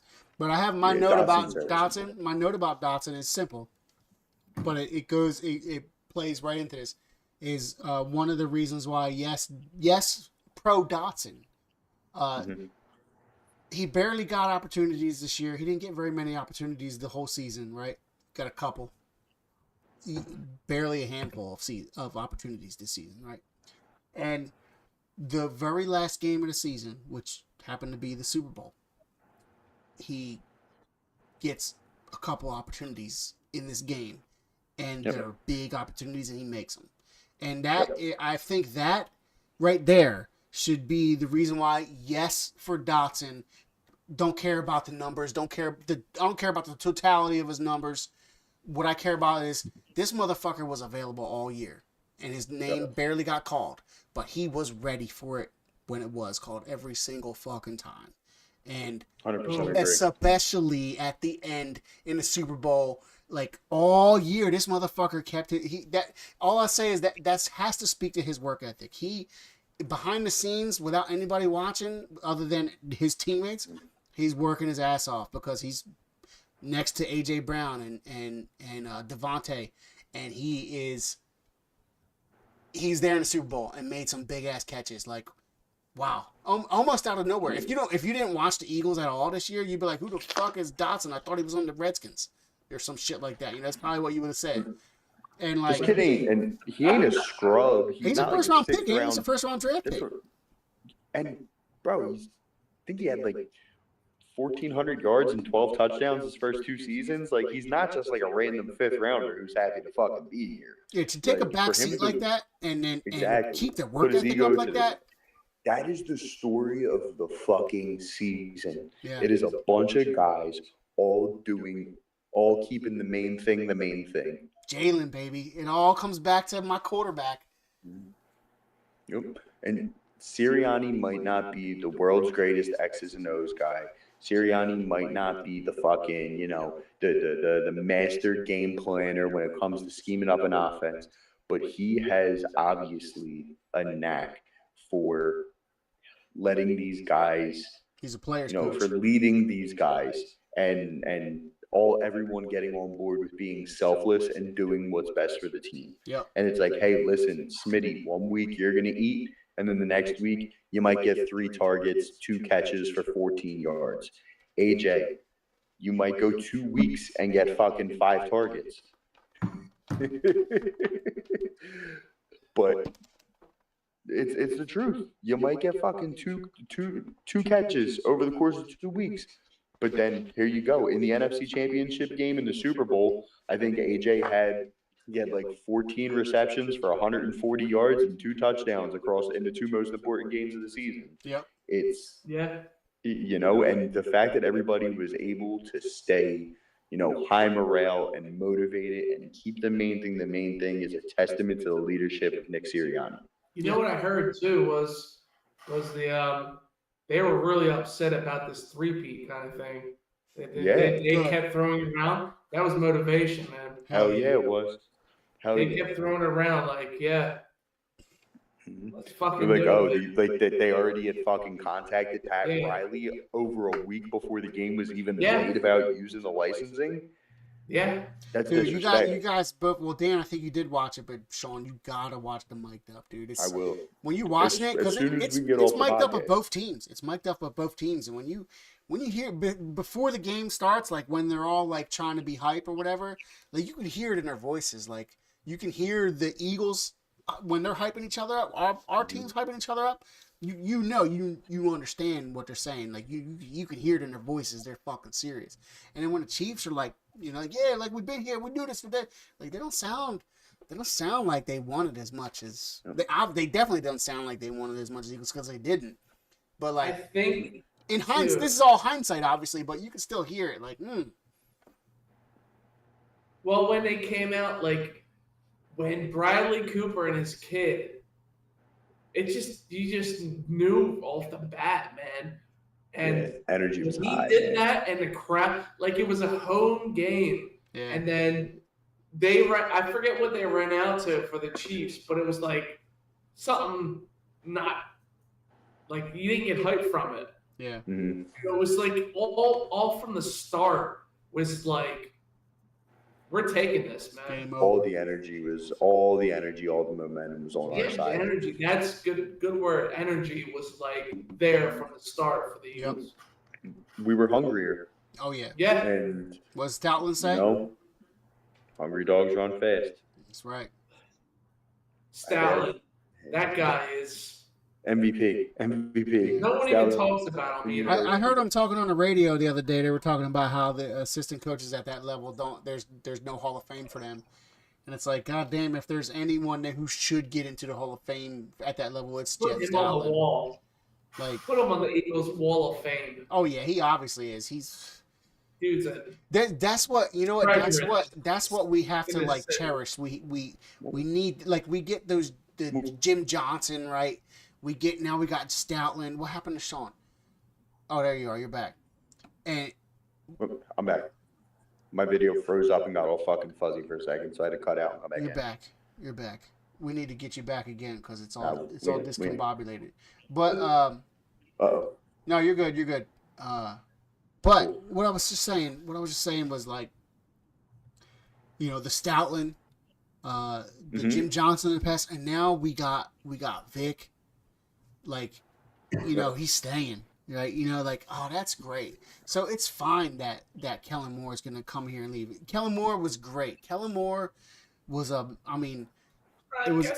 was a very low bar, but he was a great upgrade at offensive coordinator, and we needed that. And we need to make sure we do our due diligence for the next offensive coordinator. And I know Sean has that in his notebook. But like the good thing about that is though, like we can like Howie and whoever else needs to focus on that can focus on that. Don't have to worry about getting a defensive coordinator. Don't have to worry about getting a head coach. Obviously, we got our guy. We got that. We got Stoutland staying in, and like there's a lot of other pieces that are just gonna fit in. We'll get the OC, no problem. Kellen Moore, he can go head coach. I'm proud of the guy. He faced them this year too. Good. Yeah, we do. That's gonna be freaking awesome. Yeah, that will be awesome, and it's gonna suck for him. I'm gonna say that much. I love it. I just want to throw this out real quick because you never know with the way the Eagles move. We could have an offensive coordinator by next week. By the time we're back on this pod, I want to bring Frank Reich back. Ooh. I would love Frank Reich to come back as the offensive coordinator. Let's go. Because I'm gonna disagree with that though. I'm just thinking about it from all right, one, he has a relationship with Sirianni. 2, he's got a relationship with the organization. 3, he has already been a head coach 2 different places. So his time to be a head coach is probably up, and we can finally have some fucking consistency and maybe have, an offensive coordinator and a defensive coordinator that stick around for a few years, kind of like what the Chiefs have had with Spags. Because, all right, Spags already had his time. Man, been with them forever. Exactly. Spags has already had his time as a head coach, and it didn't work out, so nobody's looking to coach Spags, And I feel like Frank Reich's relationship with Sirianni, with the organization, and the fact that we'd be able to actually retain him for a few years, and he's that steady professional play caller, I think that, and we already know that he can run an RPO offense. He can design and run an RPO offense. So I would like to have him back. I think I'm sold. He's not the sexy choice, but he's the safe choice. I'm sold. Yeah. And when you're just coming off the Super Bowl, sometimes you don't need to be sexy. When you have this personnel, you don't need to be sexy. Yeah. You just need to, we don't need to hire Chip Kelly. We don't need to hire someone out of college. Exactly. What do you say, Dan? Dan doesn't agree, though. I want to hear what Dan has to say. You got someone in mind, Dano? I have no one in mind. I'm just like, why would you? I don't know. Give somebody else a chance to blossom in that position. Like, I get it, man. Here we go with these flower references again. Blossom. I just don't want someone. That? I just don't want someone. Nick Sirianni's in our heads. That's why. And then get poached, and then have Jalen Hurts. I know it's getting. Yeah, I know. I think I like what you're going with, Sean, because he's somebody who has had his career trajectory has gone up and up and up, and now it's about to mellow out. Like, yeah, I think that's a solid strategy. I think if you're the Eagles. It would be nice. It would be really nice to have an offensive coordinator for at least a couple years. Like Chip Kelly? Bring Chip Kelly back. OC? As an OC? Yeah. I mean, hey, he might be a good OC. He might be a good OC. He came out at wing ball. Yeah. Oh, man. Yo, Philly. Hey, you know what? Jalen at the parade. Jalen said we fight. When he said that, he said it like twice. I was like, oh, that's Chip Kelly quote. He stole that from Chip Kelly. We're from Philly. We fight. Remember? I think he did it on like the fucking Tostinos commercial or some shit. I don't know. It might have been a press conference. I think it was a press conference. That was a good quote by Chip, though. It was one of the good quotes. It was. We're from Philly. I don't have anybody in mind. I don't know what they're gonna do. They might hire within, but yeah, I don't know. Yeah, I don't know. Bringing Frank back is just like, I don't know. I don't know. It being Super Bowl number 2 in a row. Now that I'm thinking, it's probably not a bad idea. The only reason that I can think about is if it's like Sean said. Sean had some good points, and also it's the fact that the career trajectory. He'll come here and he So what's probably stopping won't him look from for a head coach position 1 year retiring? later. But what's stopping Frank from retiring? You know, just hanging it up. I don't know. Yeah, well, that's his decision. That's not. I mean, it's true. You know what? Beat the Saints. That's all you gotta do.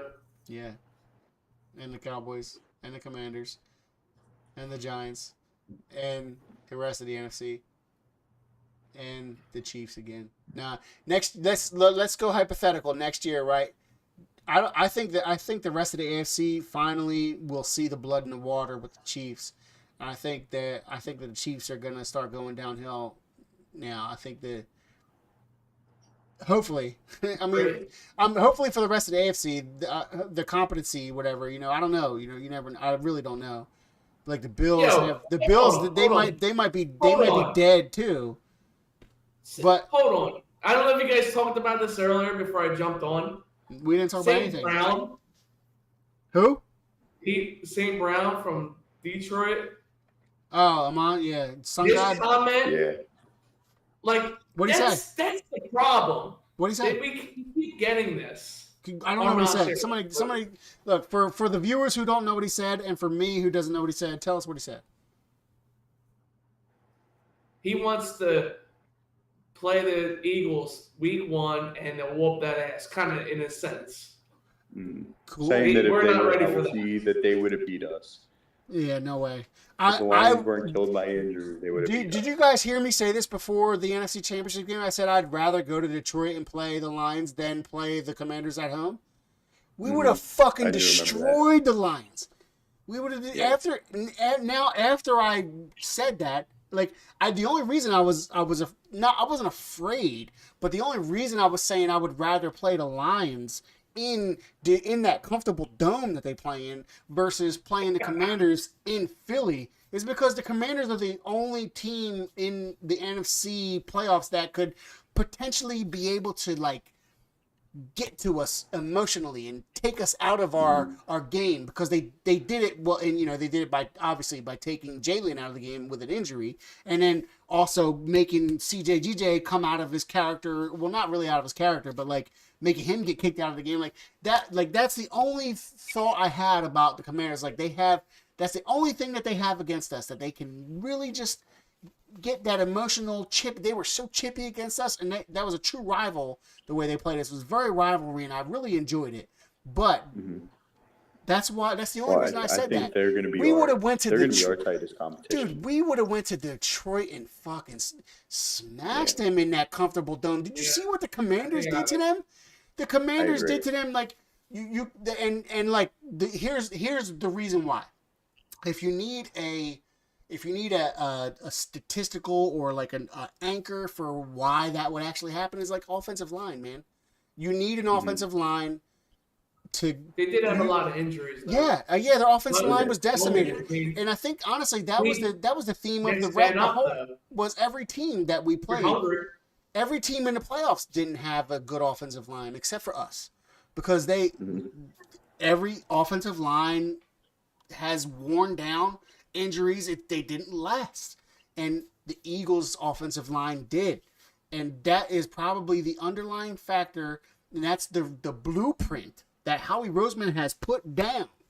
That is the blueprint to this team, and that's why I think we're going to last a while like this, because the offensive line strategy is not as good for pretty much every other team in the NFL than it is for the Eagles. We have the best strategy. It starts through the trenches. It starts at the offensive line and the defensive line too. It starts at the offensive line though.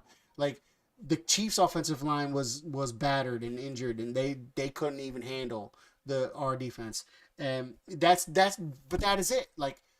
That's what it is. Andy's known for that, though. That's crazy. Andy's always built around his. It's because he's a fucking Philly guy. But I think he let. But it ain't working for him. On his quarterback. It did work for him because look at how long he's been in Super Bowls. He thought. Dude, it's not like they were. Because they signed Jawan Taylor to a pretty good contract. It just turns out he fucking sucks. And Creed Humphrey might be the best center in football. Humphrey's good. Trey, why can't I think of their one guard is pretty fucking good, and Joe Thuney's pretty good. It's just their tackles were fucking horrific, dude. Horrific. I mean, we just bullied the fuck out of them. I don't care. Bullied them. I don't care what the scenario There's a was. lot of sacks. There's a lot of sacks for the Super Bowl. Our defense was on a mission, and I think that we took it very, very personal from the 3-peat shit to when the Chiefs, like, do you remember at the parade they were wearing the shirts that said 0 sacks because everyone was talking about how Pat Mahomes was going to deal with the Eagles pass rush in 2022. Fuck you, sod father. Let's be real. If we play that fucking game on turf, we smoke the fucking This will Chiefs. be our 3rd Super Bowl. It would be. But I'm not here to live in the fucking past. We're Super Bowl champs. Yep. But it just goes to show you that we closed that loop. Yep. I think CJ said it too. He brought it back up. Yeah, he said was there. Absolutely. 100%.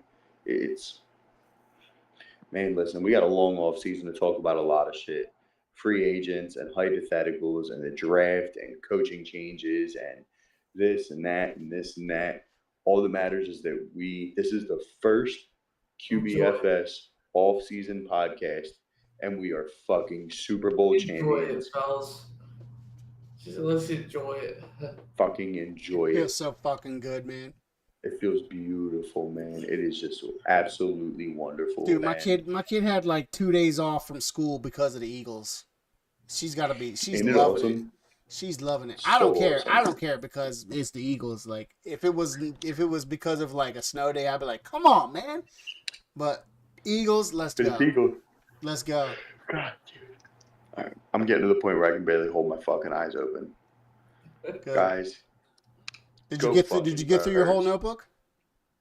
Yes. Good. Because I had my little condensed rant about the playoff dominance. Good. So we'll clip that up and we'll throw it on the fucking we'll throw it on the reels at some point this week. I got a couple things I want to get off my notebook real quick. Oh, please, by all means. You got a notebook too, man. Come on. It's digital. I got through most of it though. I did. We already talked about most of it though, but we didn't talk about Jake. Man, my God, Jake. Oh God. We didn't talk about Jake today, and goddamn, he deserves to be talked about. Jake the Snake with the fucking makes. He was clutch, and he broke records, Super Bowl records. So, got to give it to that man. Love that man. I don't give a fuck. Look, bring him back next year. Make him do kickoffs. Fuck it. I don't care. We're good. I seen one funny thing before you get more on Jake. I was like, the person was walking around asking where AJ Brown went to college. Sean, you probably know. Ole Miss. Marco, do you know? Oh, damn. I didn't know either. Ole Miss. Who? Jake went to Ole Miss? No, AJ Brown. AJ went to Ole Miss? AJ. Wow. I could probably name every single college of every single player on the Eagles. Outside of. All right, I'm going to challenge you next week. All right. Well, no, I'll do it right now, so I don't have time to research. Go. Quinyon Mitchell went to Toledo. C.J. Gardner-Johnson went to Florida. Reed Blankenship went to Middle Tennessee. Cooper DeJean went to Iowa. Darius Slay went to Mississippi State. Zach Bond went to Wisconsin. N'Kobe Dean went to Georgia. Jalen Carter went to Georgia. Jordan Davis went to Georgia. Nolan Smith went to Georgia. Josh Sweat went to Florida State. Brandon Graham went to Michigan. Mauro Ojimo went to Texas. Jalen Hunt went to Texas Baptist. Wow. Never mind. Yeah, on the offensive line, Mekhi Becton went to Louisville. Jordan Mailata didn't go to college. Lane Johnson, Oklahoma. He went to Stoutland Cam University, by the way. Jurgens.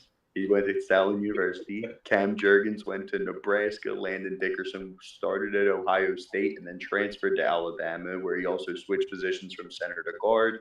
Smitty went to Bama. A.J. Brown went to Ole Miss.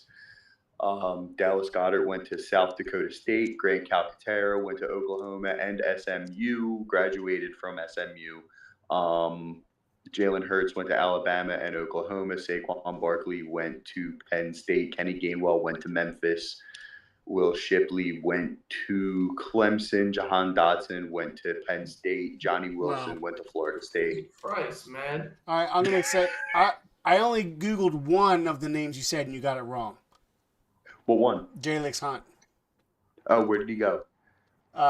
He went to Cornell. He started at Cornell. Yes, and you were the name you said was so close. It's almost like an oxymoron. What did you say? You said Texas something. Texas Baptist? Was it Texas Baptist? Houston Christian. It's basically the same thing. Houston Christian. It's basically the same thing. Basically the same. Like it's literally the same exact words. All right. Pretty fucking good. Did I miss anybody? That is really good. Did I miss anybody?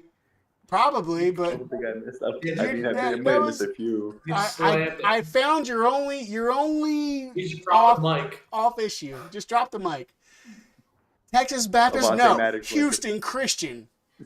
Avante Maddox went to Pitt. Oh, another thing. Maddox and his little block there was great. Good for him, man. Yeah.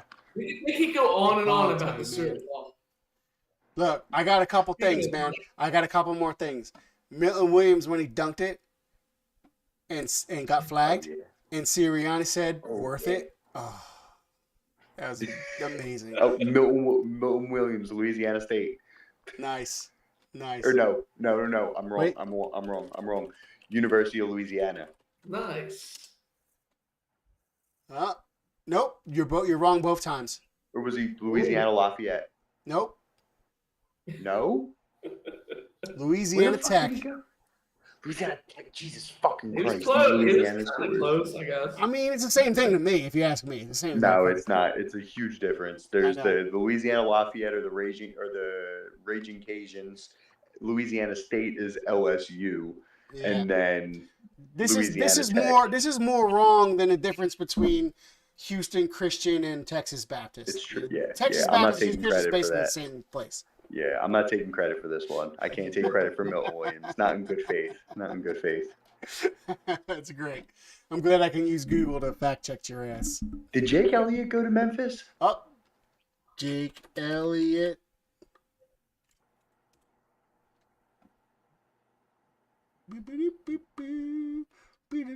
He was born in Illinois. He went to high school in Illinois, and his college was Memphis. Enhance. Dude, I am a sick Just fuck. print the damn thing. I am a sick fuck. You are. You really That are. was good, man. I wouldn't know none of this. None of this shit. It's a fun party trick. It's pretty cool. It is pretty cool. Jalen Hunt, though, back on the Jalen Hunt, like, oh yeah. This dude has the best name in football. I love his name. Oh, it's a good name. I love his. I want his jersey. That's my add it to the order. I want his jersey. Yeah, I mean, having him on the side of Nolan Smith is gonna might save us some money. I don't know. Yeah. Sweat.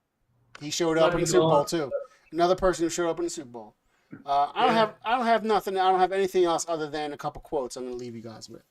I'm not going to read a passage. I'm not going to read a passage from Inner Excellence like I thought I was, but maybe next time I will read a passage from Inner Excellence. We've already been on for 2 hours. I'm going to say this. Time flies when you're talking shit. Go for it. In the victory lap too, especially in Hell the yeah. victory lap. I just want to leave you guys with a couple quotes. Leave everyone with a couple quotes.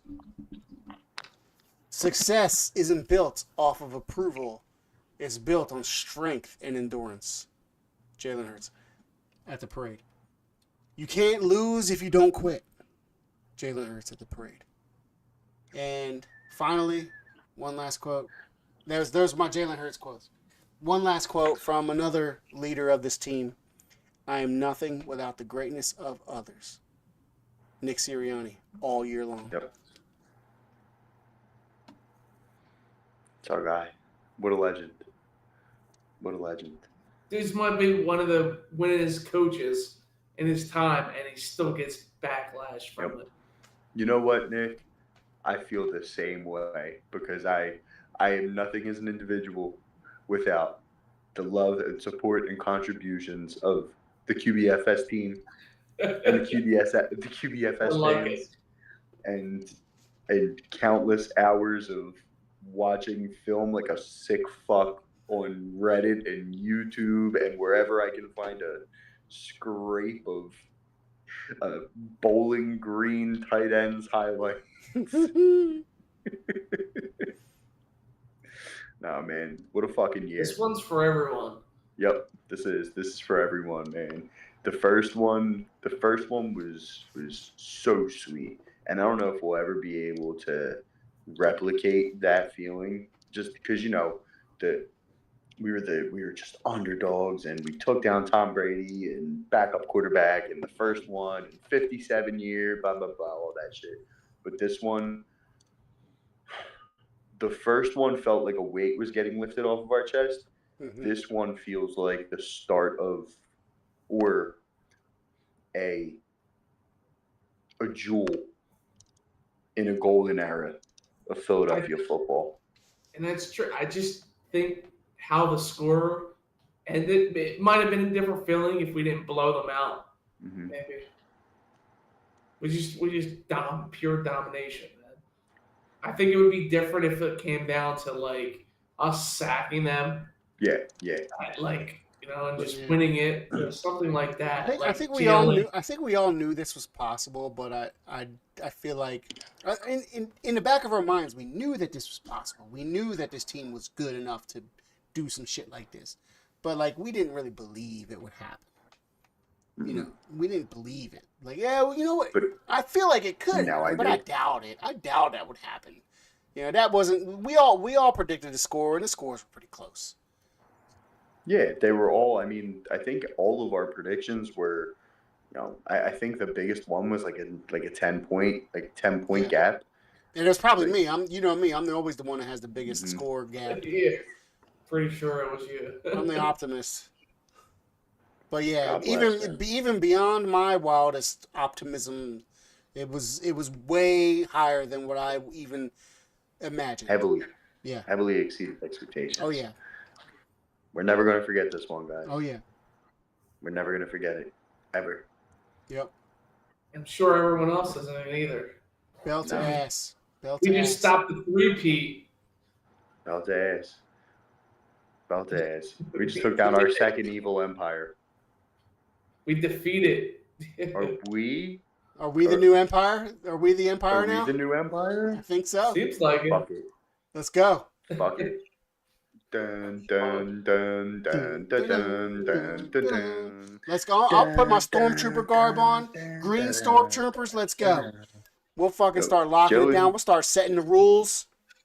Jalen Hurts does have big Darth Vader vibes. Love it. Yeah, Love it. I'm here for it. All right, I'm getting the fuck out of here, boys. Yeah, me too. Lovely talking to you. Kelly Casey Palumbo just joined, but she probably just left. Oh, yeah, well, bye. Hi. Hope you're having fun at Boogie Nights. My mom lives her fucking best life. I know. She lives her best life. She just, she goes to work, she gallivants, she hangs out with her grandkid. Yeah. It's fucking. That's awesome. Man. The life of Kel. The life of Kel. I haven't seen her in a while in person. I haven't seen any of you guys in person in a while, except for Dan. But man, we got to get together. We probably did talk about the tailgate, NFC Championship tailgate. I got video for that too. I need to post a video of that. We got a long off season. Next Saturday. I'm gonna take some time, make a nice montage. Yeah, we'll do a QBFS yearbook. Yeah, that's a good idea. That's a great idea. That's a good idea. Yeah. I like that. All right, I'm done. Yeah, guys. Listen, Later. this has been great. See you guys soon. QBFS out. Out. We got some unfinished business to handle. You already know how we want it. You already know how we want it. We're going to enjoy this. This is special. We've done a lot of specials like we talked about. But one more step, right? One more step. Playoff football, baby. Yeah. Guys dream about this. Yeah. We don't choose the schedule. We don't choose the time, the place. We don't choose the opponent. Hey, yo, it's Super Bowl or bust. I do. Either you with us or you not. From the first snap to the 215, last stand up. Talk them out Philly. and make him remember your name. Let's go.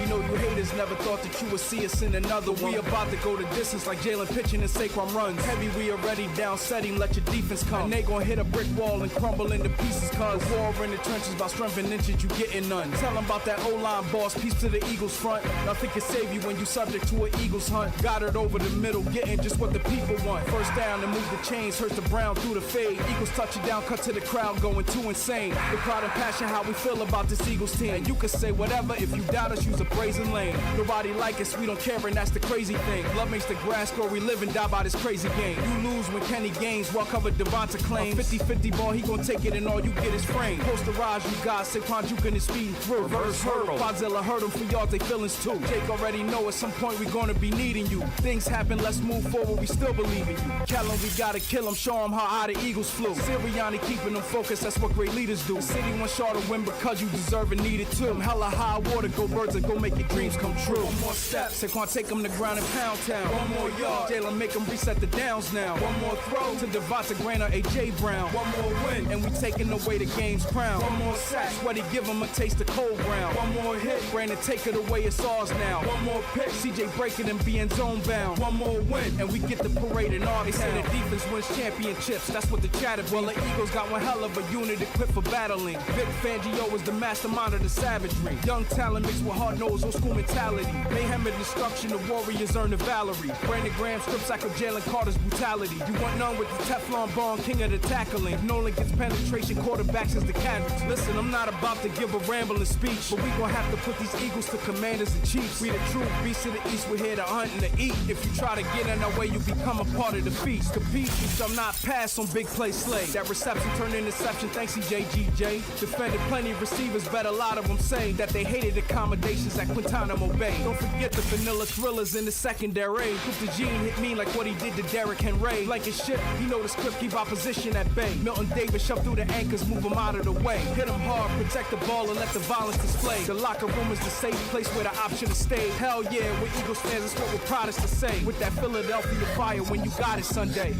One more step, Saquon take him to ground and pound town. One more yard, Jalen make him reset the downs now. One more throw to Devonta Graham or A.J. Brown. One more win, and we taking away the game's crown. One more sack, Sweaty give him a taste of cold ground. One more hit, Brandon take it away, it's ours now. One more pick, CJ breaking and being zone bound. One more win, and we get the parade in our town.